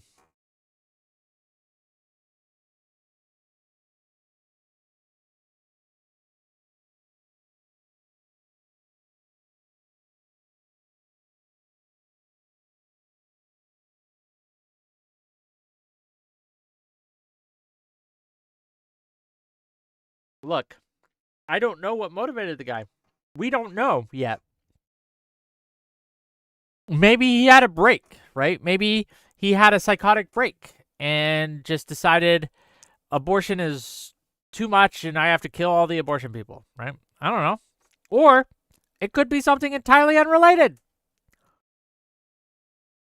But I'll maybe this is weird to say, but and I know it was curated content, but listening to him speak, he doesn't seem like a super. He didn't sound. I would not have pegged him as a super extremist, right? But who knows from how long ago that was? And that was obviously curated content. In other words, he presented himself to his audience that way. Yeah. Man, he would go to Gaza to preach to militant Islamists. Crazy.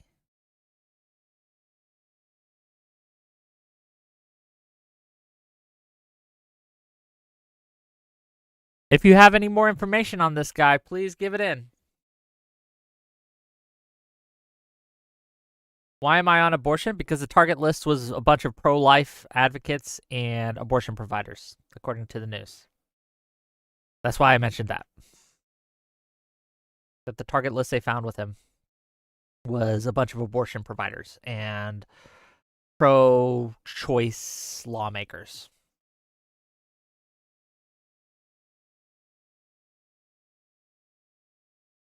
And we read those earlier.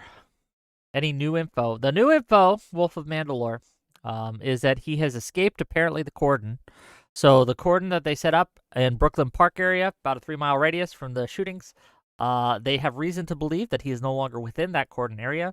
They have sent out alerts to the Canadian border on both sides of the border for agents to be looking out for him in case he escapes that way.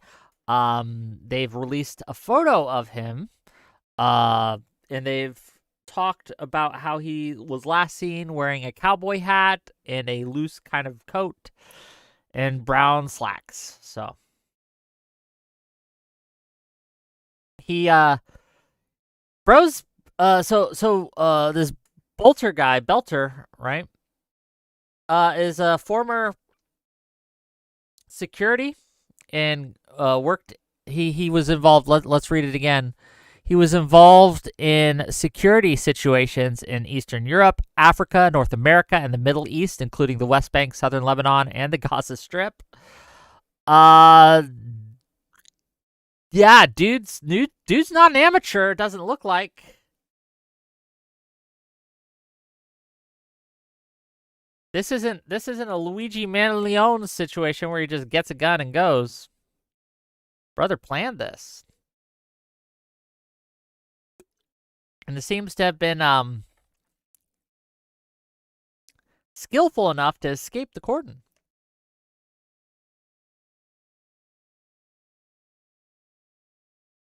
I wonder if Eastern Europe includes Russia, Ukraine. Me too, Zero Fox. I don't know. Doesn't really get into detail here. But we're basically waiting on more updates as we go, right? And if you have any information, if you have any anything new to the story, please DM it to me or let me know in chat, and I can look it up and we can confirm it before we share it with a wide audience. Shit's crazy, though.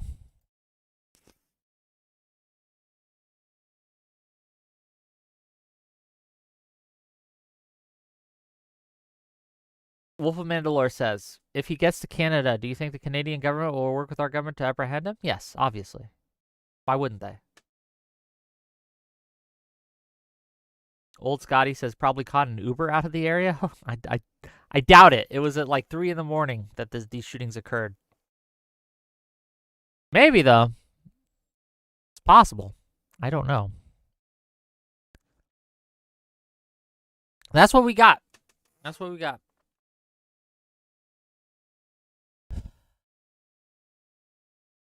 Let me look, see if we got any information on the Twitter shitters. Okay.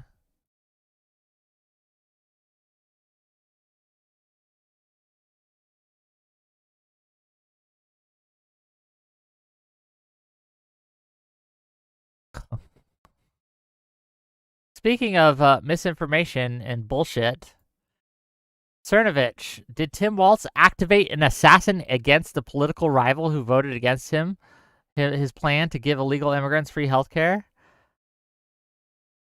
People like this are the worst in the world. The worst in the world. Does anyone honestly believe this? That Tim Walz activated a secret assassin? Like, the levels of brain damage you have to believe anything like this. It's through the roof. Through the roof, okay? Who takes this guy seriously? But a lot of people do. He's got 500,000 views, almost 8,000 likes, or 7,500 likes, I should say. Insane.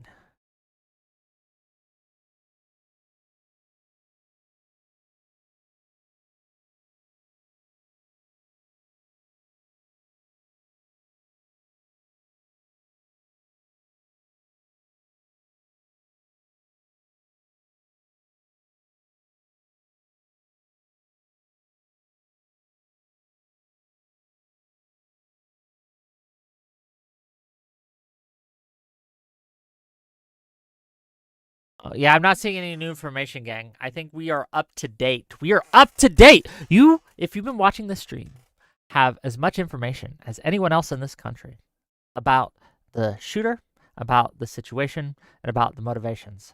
You, dear Wick viewer, are informed. Okay, we've gone over possible motivations. We've gone over debunked rumors. We've looked into his appointment by Governor Walz to the Governor Workforce Directive Board and what that is and what that does. We have gone over Belter's bio, his background, and what he had in his car, right? The target list, as well as the No Kings flyers. We've gone and you have up-to-date information on the whereabouts of this alleged shooter and how he escaped the cordon and is now at large on a wider area. Yeah, that's what we got. That's what we got. Again, I'm watching look, all I got now for you, gang, right, is just people are trying the spin on both sides of this is crazy, right? And not to both sides it, because the craziest spin I've seen is on the right on this. The craziest, most debunked, easily debunked rumors I have seen come from right-wing accounts, such as Elon Musk and others who suggested at first, and still suggest, Viva Fry suggested it not 2 hours ago, right? That this was this was done because they voted against giving free healthcare to illegal immigrants. But the problem with that is that only one of the people shot did that. The other person who was shot voted for it. So that doesn't seem to pan out, does it? Doesn't really make much sense, does it? But people are still pushing that shit. We'll see. Again, the cops have said, the police have said, that they are working on a motivation. They don't know it yet.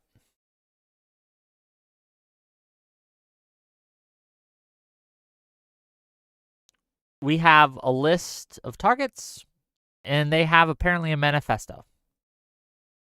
Hopefully, we will know soon. Wolf of Mandalore asks, Wick TV, I asked this question earlier today. Do you think this killing has to do with policies being passed or repealed? Are the individuals being targeted because of their stances or positions in regards to passing laws or repealing them? So again, based on don't make any firm conclusions on this, please. I'm speculating. I'm making inferences here. Okay, you're asking me what I think. This is what I think. Okay, it's not what I know. It's what I think. So I want to make that very clear. Based on the target list that has been released, containing Democratic lawmakers, pro-choice lawmakers as well as abortion providers. It seems to me that this is probably motivated based on he was targeting people who were pro-abortion. Seems to be. Could that be a red herring? It might.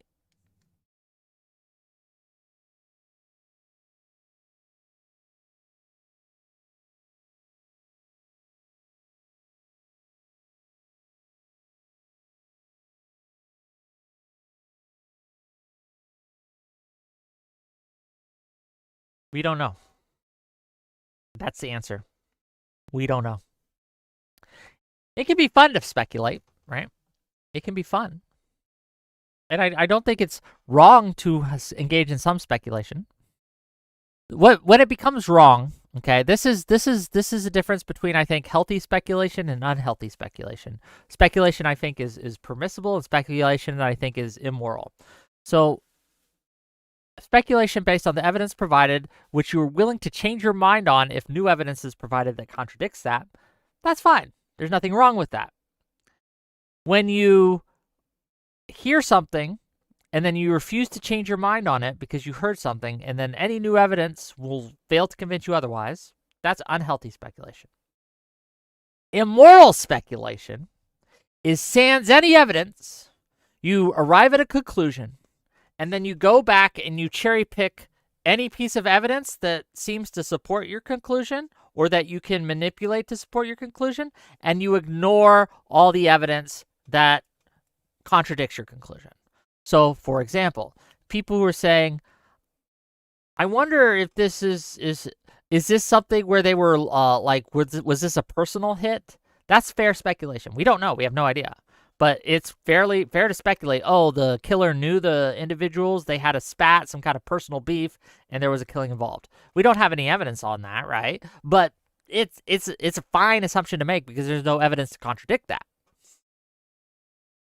What would be bad speculation is saying, yes, this was a target because they supported illegal aliens and immigrants.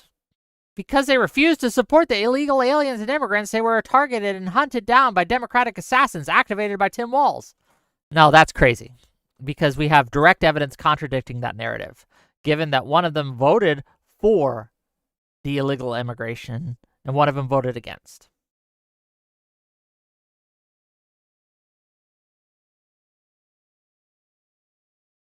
Who were the targets? The targets were Democratic senator from Minnesota. Let me get their names right. Excuse me. I want to make sure I get the names right. So Senator John Hoffman, a Democratic senator from Minnesota, and Democratic House Speaker Melissa Hortman and her husband. So Senator John Hoffman and his wife were shot. They thankfully are in stable condition, last we heard. Okay, so they survived. Apparently, John Hoffman's wife jumped on their 20-year-old daughter to save her from the shooter. So it sounds like the guy just went into the home and killed whoever he found. The families. He was looking to kill the families, right? Melissa Hortman and her husband were both killed, unfortunately.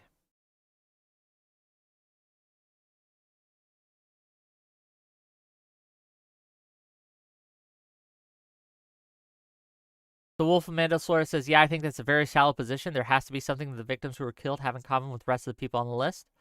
The only thing they have in common with again, we haven't seen the full list, but the names released and the reporting based on that, the connection is they were all pro-abortion. But again, the full list hasn't been released. We don't know. There might be other connections. There might be a better connection. I don't know. Excuse me 1 second, gang. I gotta blow my nose.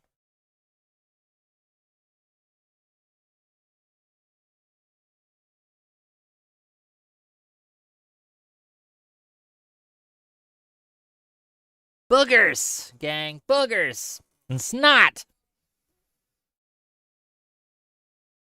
Is the daughter okay? Yes.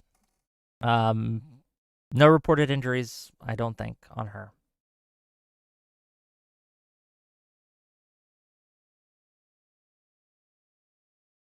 Was it a love triangle? That I don't think so. It's possible, I suppose. Hold on. You think this guy was fucking? Right? You think this guy was in that love triangle, right? Was he pulling mad senator pussy? I don't know. Old School says, Wick, this is worrying. You're part of creating a narrative before we know anything concrete. What do you mean I'm part of creating a narrative? I am saying, here's the evidence we have. Okay? The evidence we have suggests something, right? It suggests, the list we have suggests that the targets were pro-abortion providers and Democratic lawmakers that were pro-choice.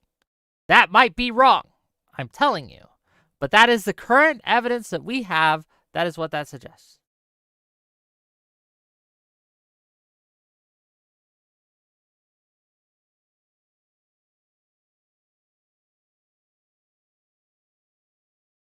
Whether that's true, we'll find out.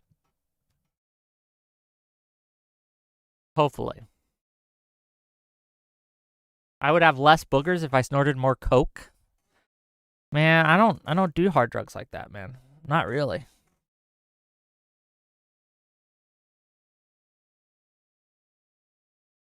Looking at Wolf of Mandalore says looking at the information they are sharing with us and trying to find a connection is not creating any narrative. It's when you take information that's just not true and insert it, right?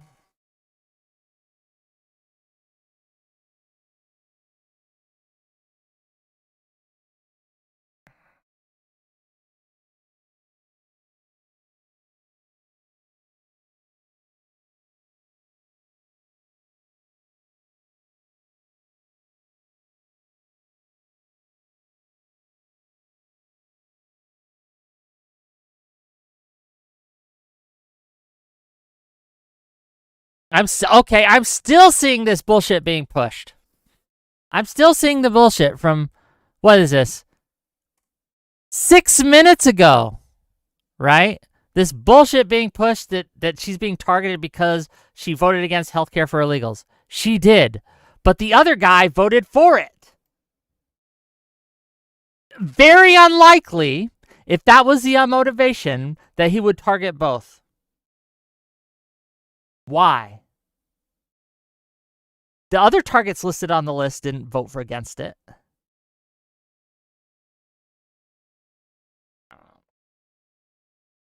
I just hate this. I hate these people who say, I'm neutral and I'm only objective. And then the only fucking information they ever look at is the stuff that supports their fucking crazy narratives. Crazy. It's crazy. It botterfies me. I've already corrected them, Fargo Lefty, on their stuff, right? I don't think that they'll do this. I replied to them, but we'll see.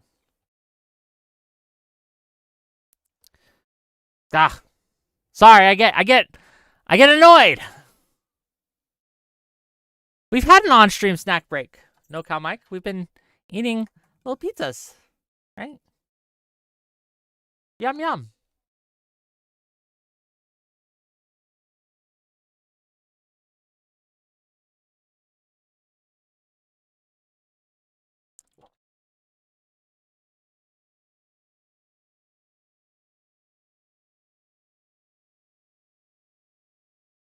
Sorry about that. Don't forget to hydrate. We have a cran raspberry, gang. Delicious.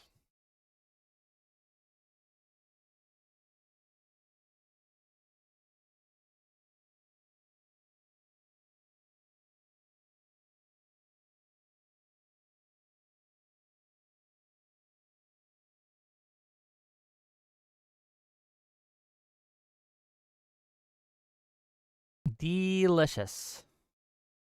With 7-Up, I don't like the carbonation that much. I mean, it depends. It depends on the day, honestly.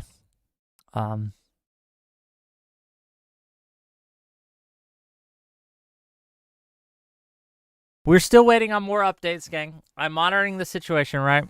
We got the monitor here.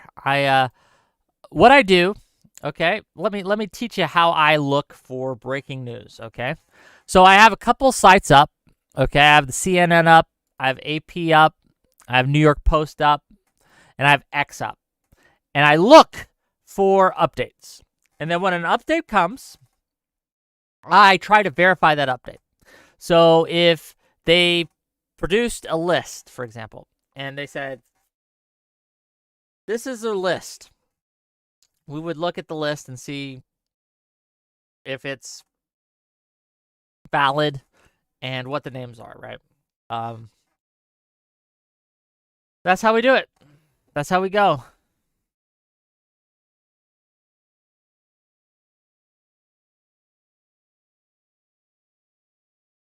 Wolf of Mandalore says, if I hear blood for the blood god from you heretics today, I will flip someone's table. That would be inappropriate in this setting, ladies and gentlemen. Okay.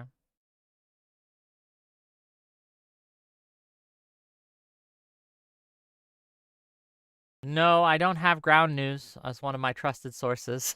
I tend to go with New York Post for the more right-leaning stuff, and I tend to go with CNN and Associated Press for everything else. I do on occasion look at Fox News, but not usually. I am curious how they're covering it. Let's find out.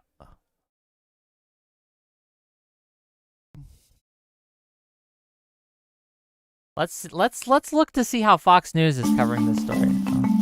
Hold on, we don't need your stupid advert sounds. Okay, I muted that. Okay, let me Who is Vance Luther Belter? Suspect in Minnesota lawmaker killings identified.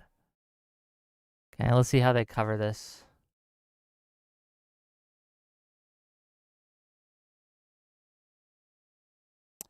Authorities have reportedly identified a suspect wanted in connection with an early morning shooting that left one Minnesota lawmaker and her husband dead and a second lawmaker and his wife injured. Vance Luther Belter is being sought for his alleged connection with the attack, according to authorities. During a press conference, officials shared a photo of Belter wearing a brown cowboy hat at a Minneapolis business shortly after the shootings on Sunday morning. Belter, this is the guy, by the way. Belter is reportedly the CEO of Red Lion Group, based in the Democratic Republic of Congo, and a Praetorian Guard security services, according to Minnesota Africans United website.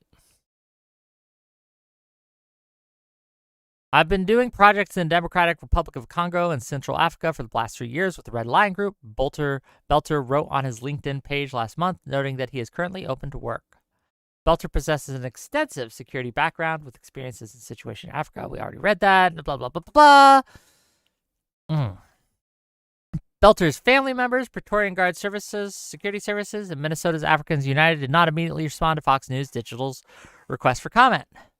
Belter reportedly earned his PhD in leadership for the advancement of learning and service from Cardinal Stritch University and was previously appointed to the state's Workforce Development Board by 2 Minnesota governors, according to Fox 9. He was reportedly initially appointed by Governor Mark Dayton in 2016, before being reappointed by Governor Tim Walz in 2019 as a private sector representative to the council. Belter's term expired in 2023. The Minnesota Workforce Development Board and Walz's administration did not immediately respond to Fox News Digital request for comment. Democratic Farmer Labor Party Speaker Melissa Hortman and her husband Mark Hortman were fatally shot.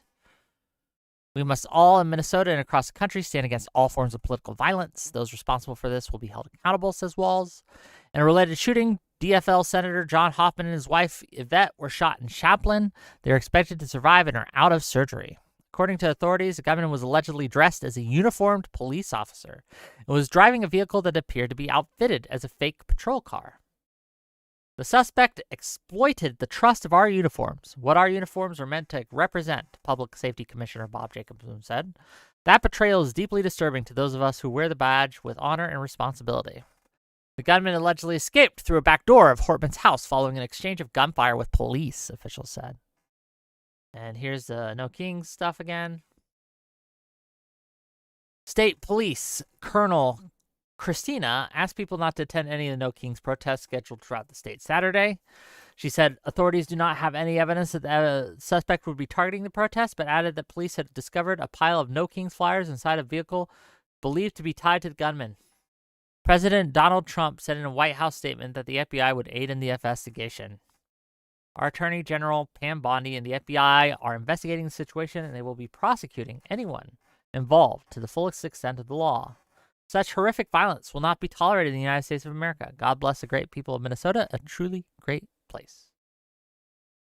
The FBI directed Fox News Digital's request for comment to the Minnesota Bureau of Criminal Apprehension. Belter is described as having a height of 6'1" and weighing approximately 220 pounds, with authorities warning he is considered to be armed and dangerous. Officials are asking anyone with information regarding Belter's whereabouts to call 877-996-6222. That's the information we got. Seems to be a fairly objective reporting on, in my opinion. What do you guys think? That was the Fox News version. We got one more update. Pictures on company website show type of equipment Belter would likely have access to through his work. So they can dress up, right? But and he was dressed as a cop apparently. He did exchange gunfire with the guys.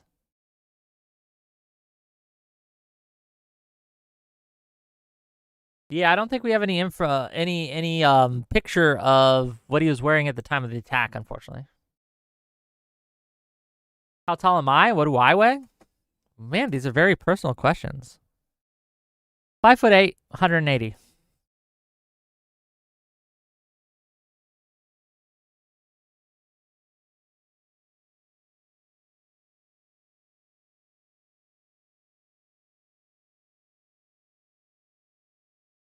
Why do you want to know? Just really curious why that matters. I might be less now because I've been working out a little bit. But we'll see. Yeah, it looks like the Praetorian getup could be modified to be an American cop easily. Let's read what it says. According to Minnesota officials, suspect Vance Belter works for a security company, Praetorian Guard Security Services. The company's website says Belter serves as the director of security patrols and has had training for people in the U.S. military. Pictures of the type of equipment that Praetorian uses are shown on the company's website. They include vehicles and gear that look similar to police equipment. Belter would likely have access to Praetorian equipment throughout his work. Authorities have not said if Praetorian equipment was found at the scene. When Brooklyn Park police officers arrived at the scene, they noticed there was a police vehicle in the driveway with emergency lights on. What appeared to be a police officer at the door coming out of the house. Officials said early Saturday. That individual immediately fired a weapon at them, and the suspect was able to escape during the gunfire exchange. Oh, be a Chad. It's pronounced 6'4". That's funny. Yeah, I don't know. Gang. Crazy work. Shootout with the cops. And bro escaped. That suggests to me he isn't some fly-by-night guy. Either that or the cops really sucks.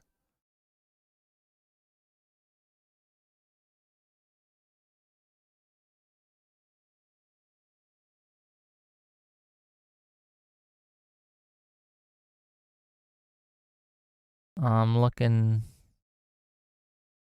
for anything on other sites that might be useful.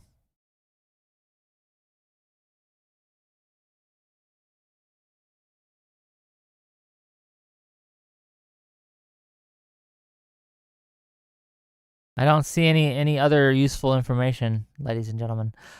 We are once again, we are up to date. You, dear Wicker, have up-to-date information on what's happening. It's lagging? Am I lagging? Okay, for those of you who are new, and there's a couple of you, this is what happened. Early this morning, 3 a.m. and 2:30 a.m., a suspect shot and killed a Minnesota state representative, and then shot and injured a Minnesota state senator. They engaged in gunfire with the police in a shootout, and they were able to escape. They are still on the loose. They were dressed as a police officer and were driving a patrol of what looks to be a car made up to be a fake patrol car, right? They disguised as a cop, basically. We have in the car found No Kings flyers and a target list and a manifesto. The manifesto has not been released, but according to sources, the target list has partially been released, showing that it contained pro-life, or I'm sorry, the opposite of that. It contained pro-abortion providers, and it contained a list of Democratic political operatives, such as Tim Walz, Ilhan Omar, Tina Smith, and others. That's what we got. That's our known stuff. He was, the suspect is Vance Belter, who's we've been looking into, and this guy's got his hands in a lot of pies, gang. He's been involved in the food industry. He was appointed to the Governor Workforce Board of Representatives or whatever by Tim Walz in 2019. He worked for 7-Eleven. He worked for a more like a funeral home. He worked, more importantly, perhaps, for a security service, the Praetorian Security Guard Service. He was the CEO of that.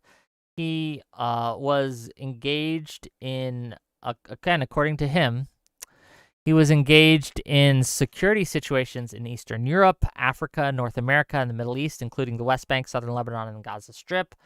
He was a pastor, a reverend, and he preached, apparently, in these places. That's what we know. The motivation eludes us. The DFL connection should be considered. The DFL, can you write out the acronym for me?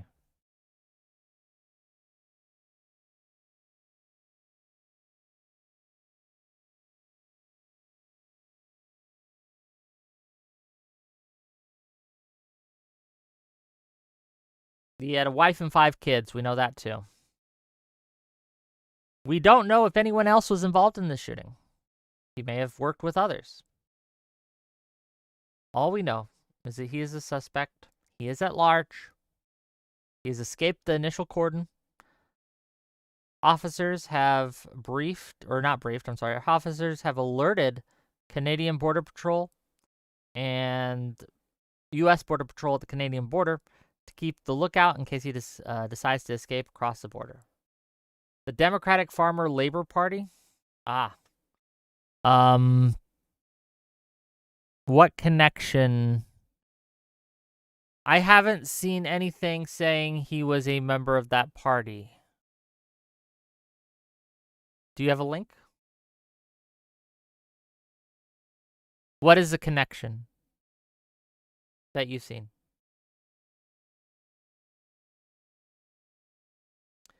Wolf Amandasaur says, do you think he's getting assistance? Maybe.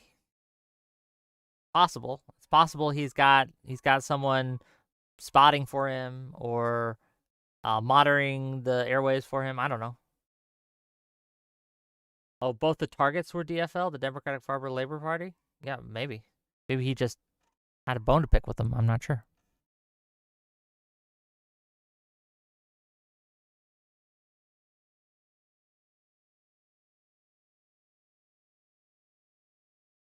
We got another update, gang. FBI offers up to $50,000 US reward for information on suspect Vance Belter. These are the The pictures provided. Is this a picture of him disguised as a cop? This looks remarkably different from the other pictures.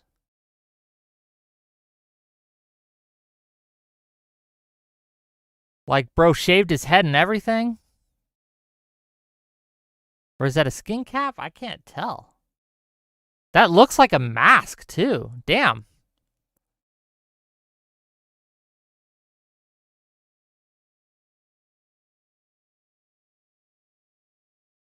Is this a picture from, like, the ring camera or something?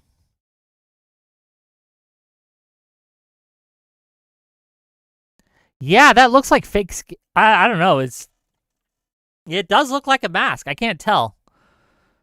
I can't tell if it is or not. But this looks pretty much like a mask to me.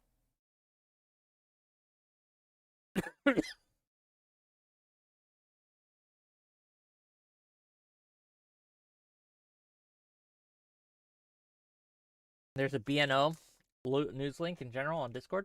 Let me check it out.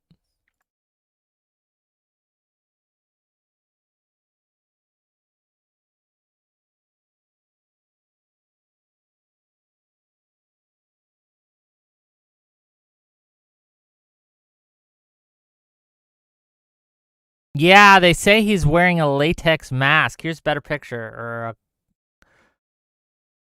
Yeah, that's absolutely a mask. Absolutely a mask. I wonder how they know it's him if he's wearing a mask.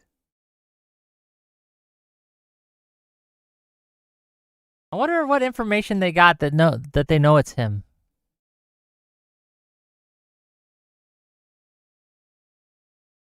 Just really curious. The truck he left behind, but what if that was stolen? What if this was one of his employees?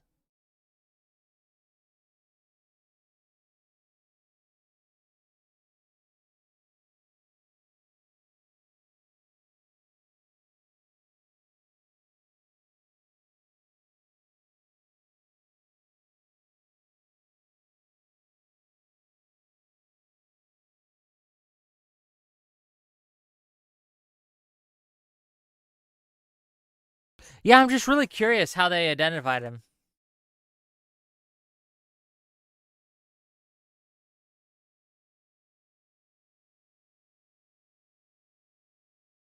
Very, very curious. But yeah, obviously a mask. Obviously, dressed up to look like a security officer. Some sort.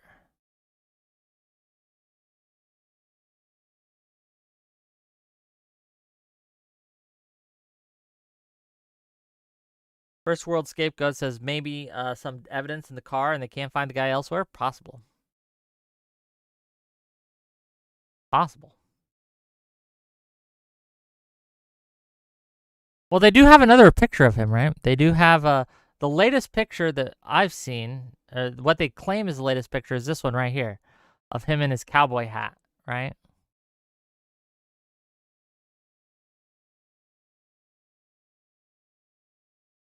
So yeah, the FBI is offering a reward of up to $50,000 for information leading to the arrest and conviction of Vance Bolter, the 57-year-old suspected of shooting 2 Minnesota lawmakers and their spouses. The agency's Minneapolis field office is helping Minnesota's Brooklyn Park Police Department and the state's Department of Public Safety Bureau of Criminal Apprehension in the search for Belter, who officials say was impersonating a police officer at the time of the shooting. And again, here's the tip line.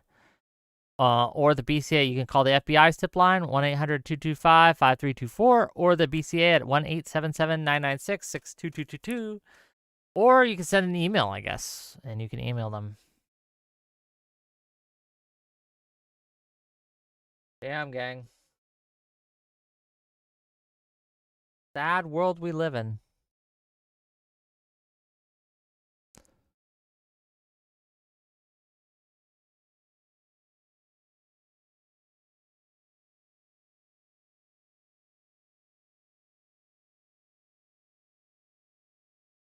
Let's see.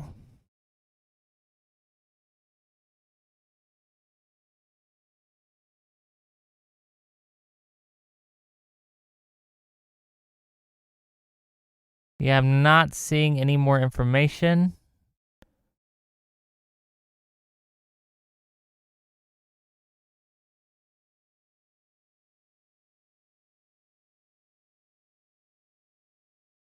I'm not seeing anything new. We're just waiting, gang, at this point.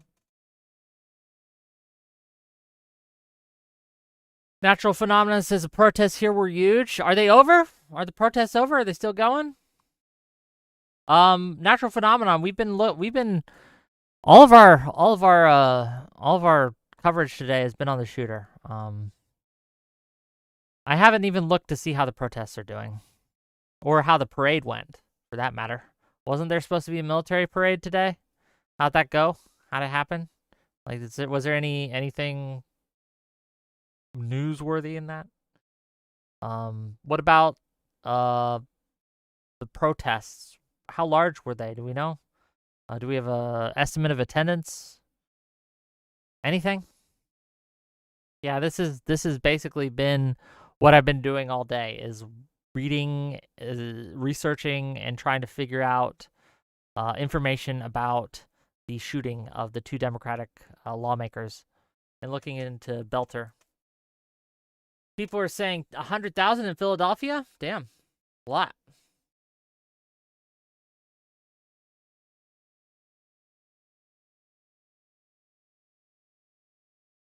Natural Phenomenon says, I think there are more still to come today, but there were 3 different ones around where I live, starting at different times, and all the pictures I saw were huge. Yeah, again, I haven't looked at any of it.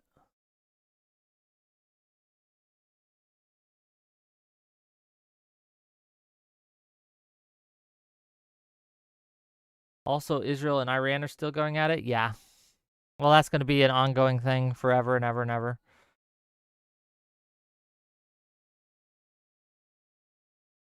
The war that never ends, gang.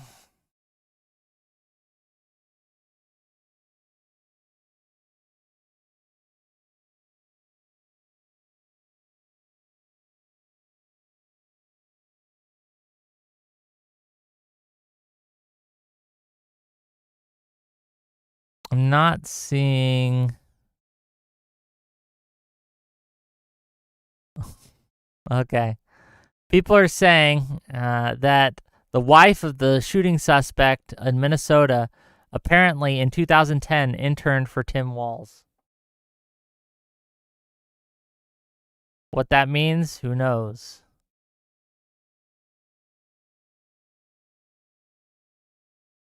Were they married at the time? I don't know. Is that actually her? I'm not sure. I just got linked this.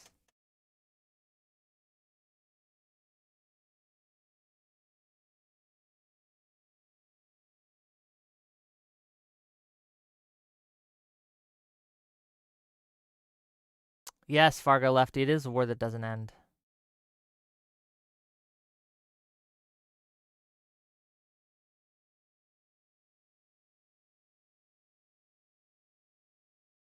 Senator Amy Klobuchar has released a statement. Melissa is someone that I wish the whole nation knew, Klobuchar said on Saturday. She grew up in a working class suburb. She went away to college. She came back and met her husband and worked at her dad's auto parts store and then got involved. She was a Girl Scout leader, taught day school. I got to know her when we were both in politics, starting out in local offices and legislator for her, county for me. She loved dogs, and she was this leader like no other. She worked in a practically tied legislator and got a budget done at the end of this year. She, along with the governor and our other legislative leaders, were able to usher through school lunches and family leave and stood up for women's rights. Klobuchar also spoke about Minnesota Senator John Hoffman, saying he is loved. Hoffman and his wife are believed to have been targeted and shot by the same suspect. We hope he is going to survive. He and his wife were shot several times. There's been a nationwide scourge of threats against elected officials and judges and election workers, you name it. It's been going on for the last decade, and it just keeps getting worse. That's true, given the assassination attempts on Trump, given this shooting, given all these shootings that have been these targets and threats and all these things constantly.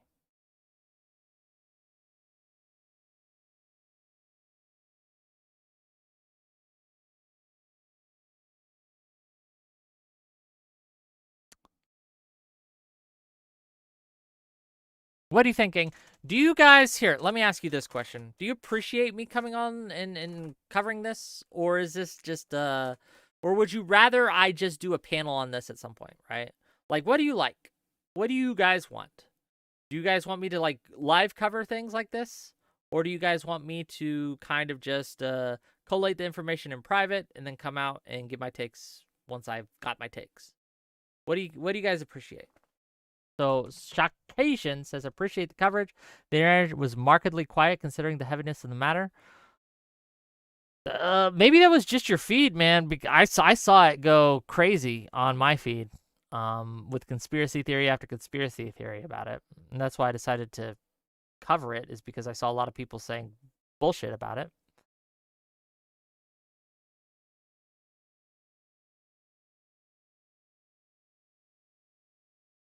But I don't know. I don't know if this is something you guys enjoy. I will say, now's the time of day where I pass my hat around, okay? If you've enjoyed this content, if you like what I do, hit that like button, hit that subscribe button, and consider donating. Consider super chatting. Consider giving me some gift subs, throwing me a membership, throw some gifts memberships this way. All these things help keep the lights on, right? We made a lot of money yesterday, but we could use more today. That'd be nice. Okay, that'd be nice. But yeah, it's crazy. It's crazy. I'm very against political violence. I will say that. And I wish I didn't live in a world where I have to cover things like this, but I do. Whether it be Trump's assassination attempts, whether it be this shooting, either side, any violence done against elected officials in America is abhorrent, condemnable, and no matter what the motivations, no matter who or what side is guilty, or if it's just some crazy who's guilty, I condemn it entirely. Whether the violence be directed at Democrats, Republicans, MAGA, centrists, libertarians, it does not matter. $20 from Alexander Rand to say mostly, hold on, let me, I said, I honestly prefer to cover things once we know enough. Refuting the bullshit is always desired, though. That's fair. Thank you for the $20. I understand that. And again, that's something that like I generally try to do, is I generally don't cover things live as they happen. I generally will wait and give a take as the take is made, right?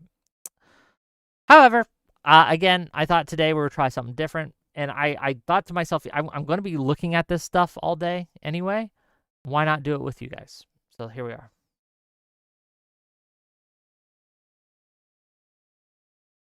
Zero Fox says we need shirtless research. No, we're good on the shirtless stuff for now, at least.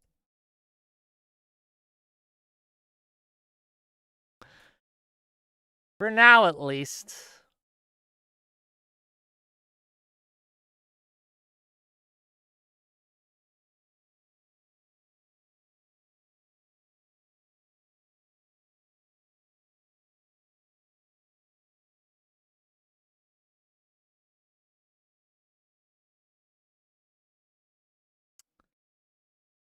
I am not seeing any new information. We may just have to wait. We may be in circle mode here, gang. We're in circle mode. Okay, this is a little bit of an entirely different tangent, but it's bothering me, and I'm going to tell you guys. I hate open world crafting survival games. I saw the Dune game came out. I like Dune. I like the IP. I like the story. I like the world. Then I saw that it was an open world crafting survival game, and I took it off my wish list.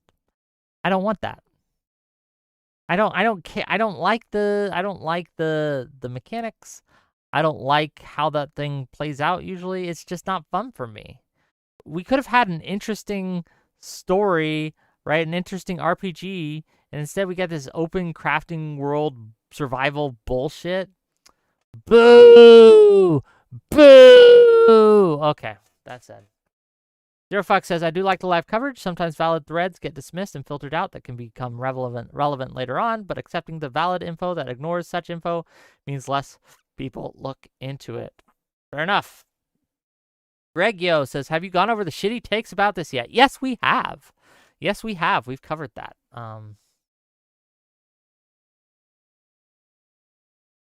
Roxfist says, we can do a poll. Who will be the first one of your regular panelists who will bring the killed the Congress people because they voted against immigrant health care nonsense? It'll be Gibbs. That's my vote. Gibbs, or one of the Gibbs adjacent people will say that.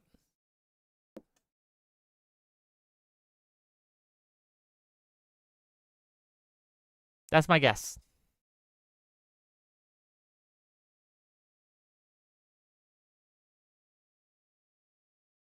World-renowned GeoHound says, Dune is one of the most overrated sci-fi universes, hands down. It's boring and nonsensical. You shut your mouth, okay? I like Dune. I think Dune's better than Star Wars.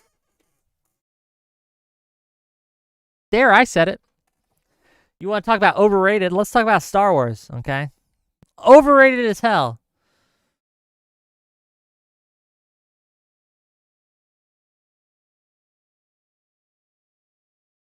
Overrated as hell. It just is.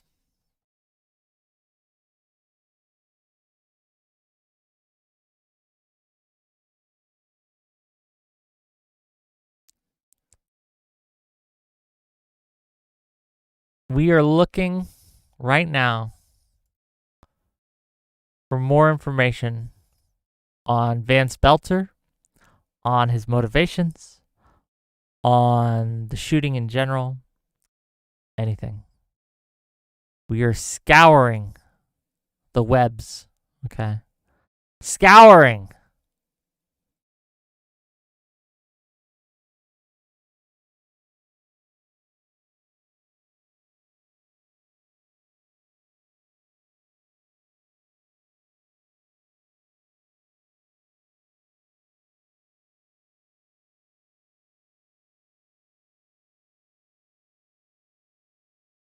But I'm not seeing anything new.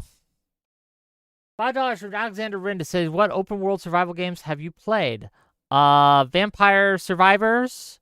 I played Valheim. I tried Ark. I tried this Conan one too. I just bounce off them. I don't know why. You know what I think it is? I'm never sure what to focus on.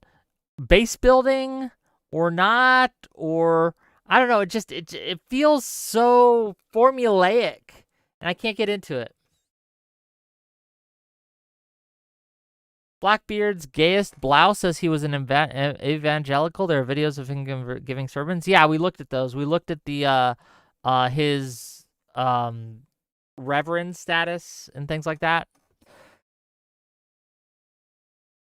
Alexander Rin says, "Oh, no wonder you hate them. Terrible pieces, or what are you saying here? Terrible choices. Well, what would you consider a good choice? If I was going to if I could put my biases aside for a moment and I could choose any open world crafting survival game, what would you suggest, sir? What would you suggest?"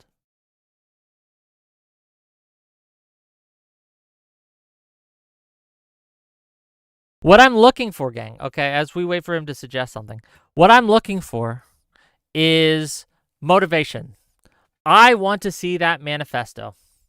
I want to see their conclusions of the manifesto. I want to see the whole target list. That's what I want. I think that's going to give us the most clear picture of why this man targeted the people he did. Until we get that, it's all inference and it's all speculation. And I see a lot of people making a lot of guesses, okay? And it's okay to make some guesses. Sometimes it's okay, depending on what evidence you're using and how certain you are of your guess. Alexander Brin says, let me go look at what I've played. Do you have specific types? Magic systems, guns, swords, forests, monsters, zombies? I like fantasy and I like sci-fi both. I don't know. For open world crafting survival games, I'm not sure what good ones would be. Old Schools for $2 says, have you looked in Oblivion Remastered? Yes, I've got that. I purchased it. It's a good game. I like Oblivion Remastered. It's look, Oblivion was my favorite in the Elder Scrolls series. I liked it the best. Did you talk about? Yes, I talked about the FBI offering a 50,000 reward. We saw that earlier. I am up to date, gang. Generic plays, but thank you for asking, right? Thank you for giving me sources. Thank you for making me aware of things that I may not have covered. I do appreciate that. Zero Fox says sci-fi is just fantasy with an explanation of the phenomenon. Old School says I play Enshrouded. I tried that. Did I try that? Was Enshrouded the one I tried? Here, let me look at my list. Okay, gang. Let's see. Oh, you know what I tried that was actually pretty good?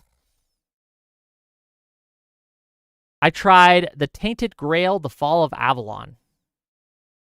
It's actually it's got this Elder Scrolls feel to it, but it's a little more janky, but in I think a charming way.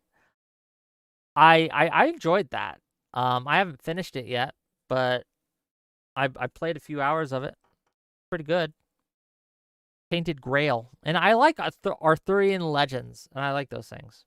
I like those types of games. I like that kind of setting. King Arthur and his knights. Frostback asking questions says, what chances are that he is a Dem but thinks Dems aren't doing enough? Maybe Gaza backfired and they brainwashed him instead of getting them? It's possible, but I've seen no evidence to suggest this was motivated by anything Gaza related. I've seen no evidence to suggest this is motivated by anything Islamic, any Israel-Palestine stuff. I've seen nothing to suggest that that's the case. It's possible, I guess. But what evidence would there be? What evidence can you point to me to suggest that might be true? Shakijian says, wasn't there a notion he was pro-Israel out of it all? I mean, he's evangelical. He went to Israel. He went to Gaza. He went to the West Bank to preach Christianity. I'm guessing he's pro-Israel, but I don't know.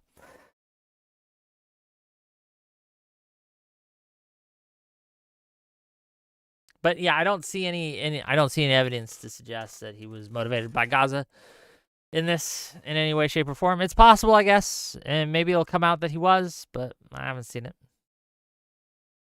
I see nothing suggesting that.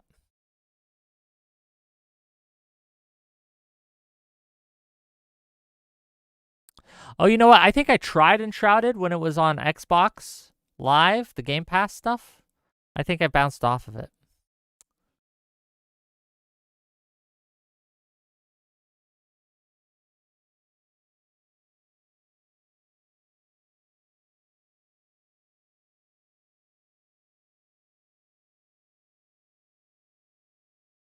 Yeah.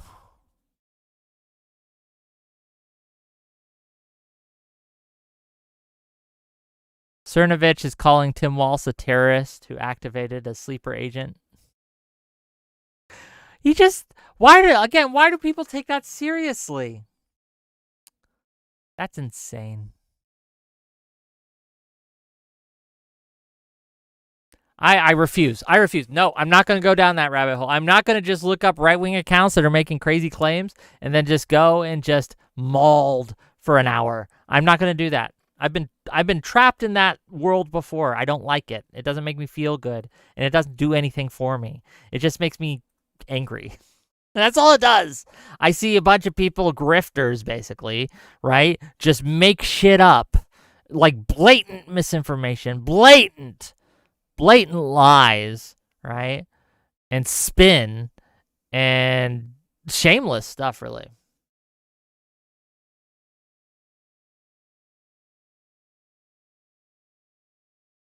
We're gonna time you out, Kadar Stoney. I don't know what this milking mommy stuff is, but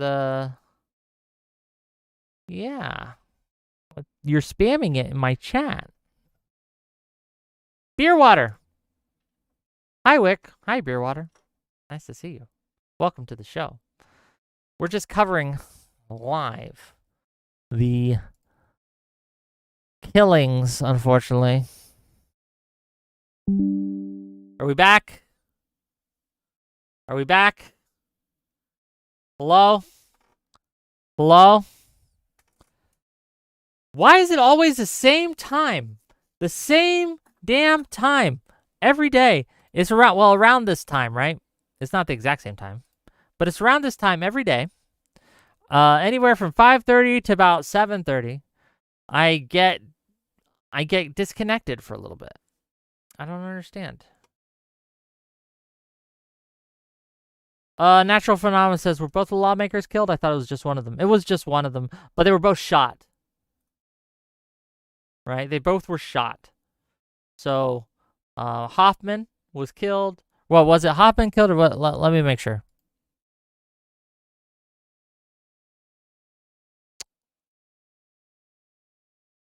Hortman was killed. Sorry. Hoffman was shot.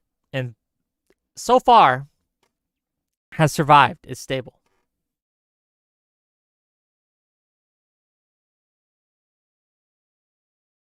And yeah, it's crazy. It's insane.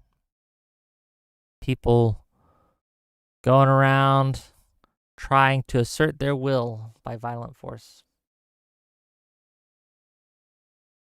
Okay, Big Boss. You're going into the timeout box.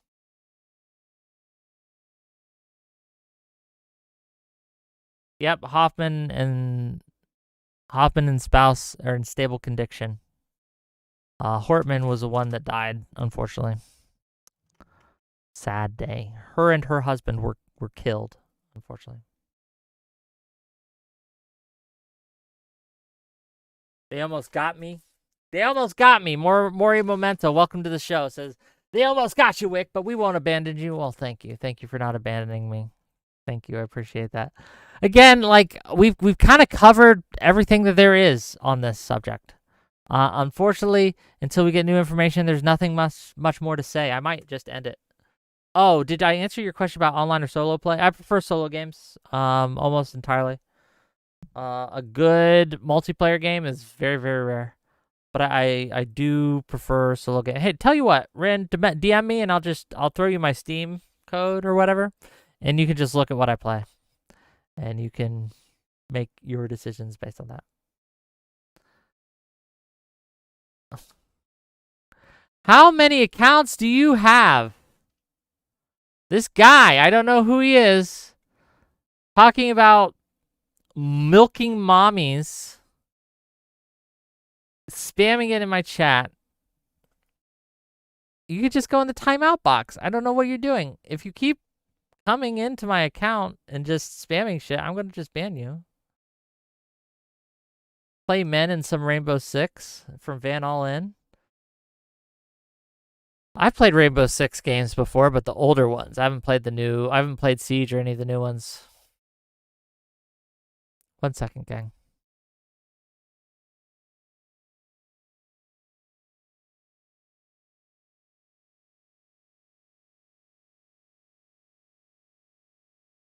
Oh, play me in. Okay. I would lose it at Rainbow Six. I'm not very good at shooting games.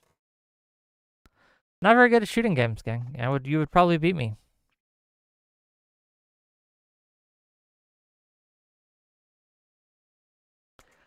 Okay, we're gonna wait another few minutes to see if there's any more updates, and if there's not, I'm just gonna close out the stream. I do appreciate you all coming through, and I do appreciate you all being here to kind of research this with me and go over some things with me. It has been interesting to see how this has played out and see how this is playing out. I do hope that they apprehend the suspect and that justice is done. Violence is never the answer, gang. Raid ice beans, if I must. No, I like ice beans. We'll raid ice beans. And I will see you guys tomorrow, actually, at 6 p.m. Eastern, where we have Hutch, we have Staxiums, and they're going to be fighting Charlie and Rudy on Is Violence Ever Okay at Protests? This might come up. Okay. With that said, we're going to raid out. And I will see you guys Sunday.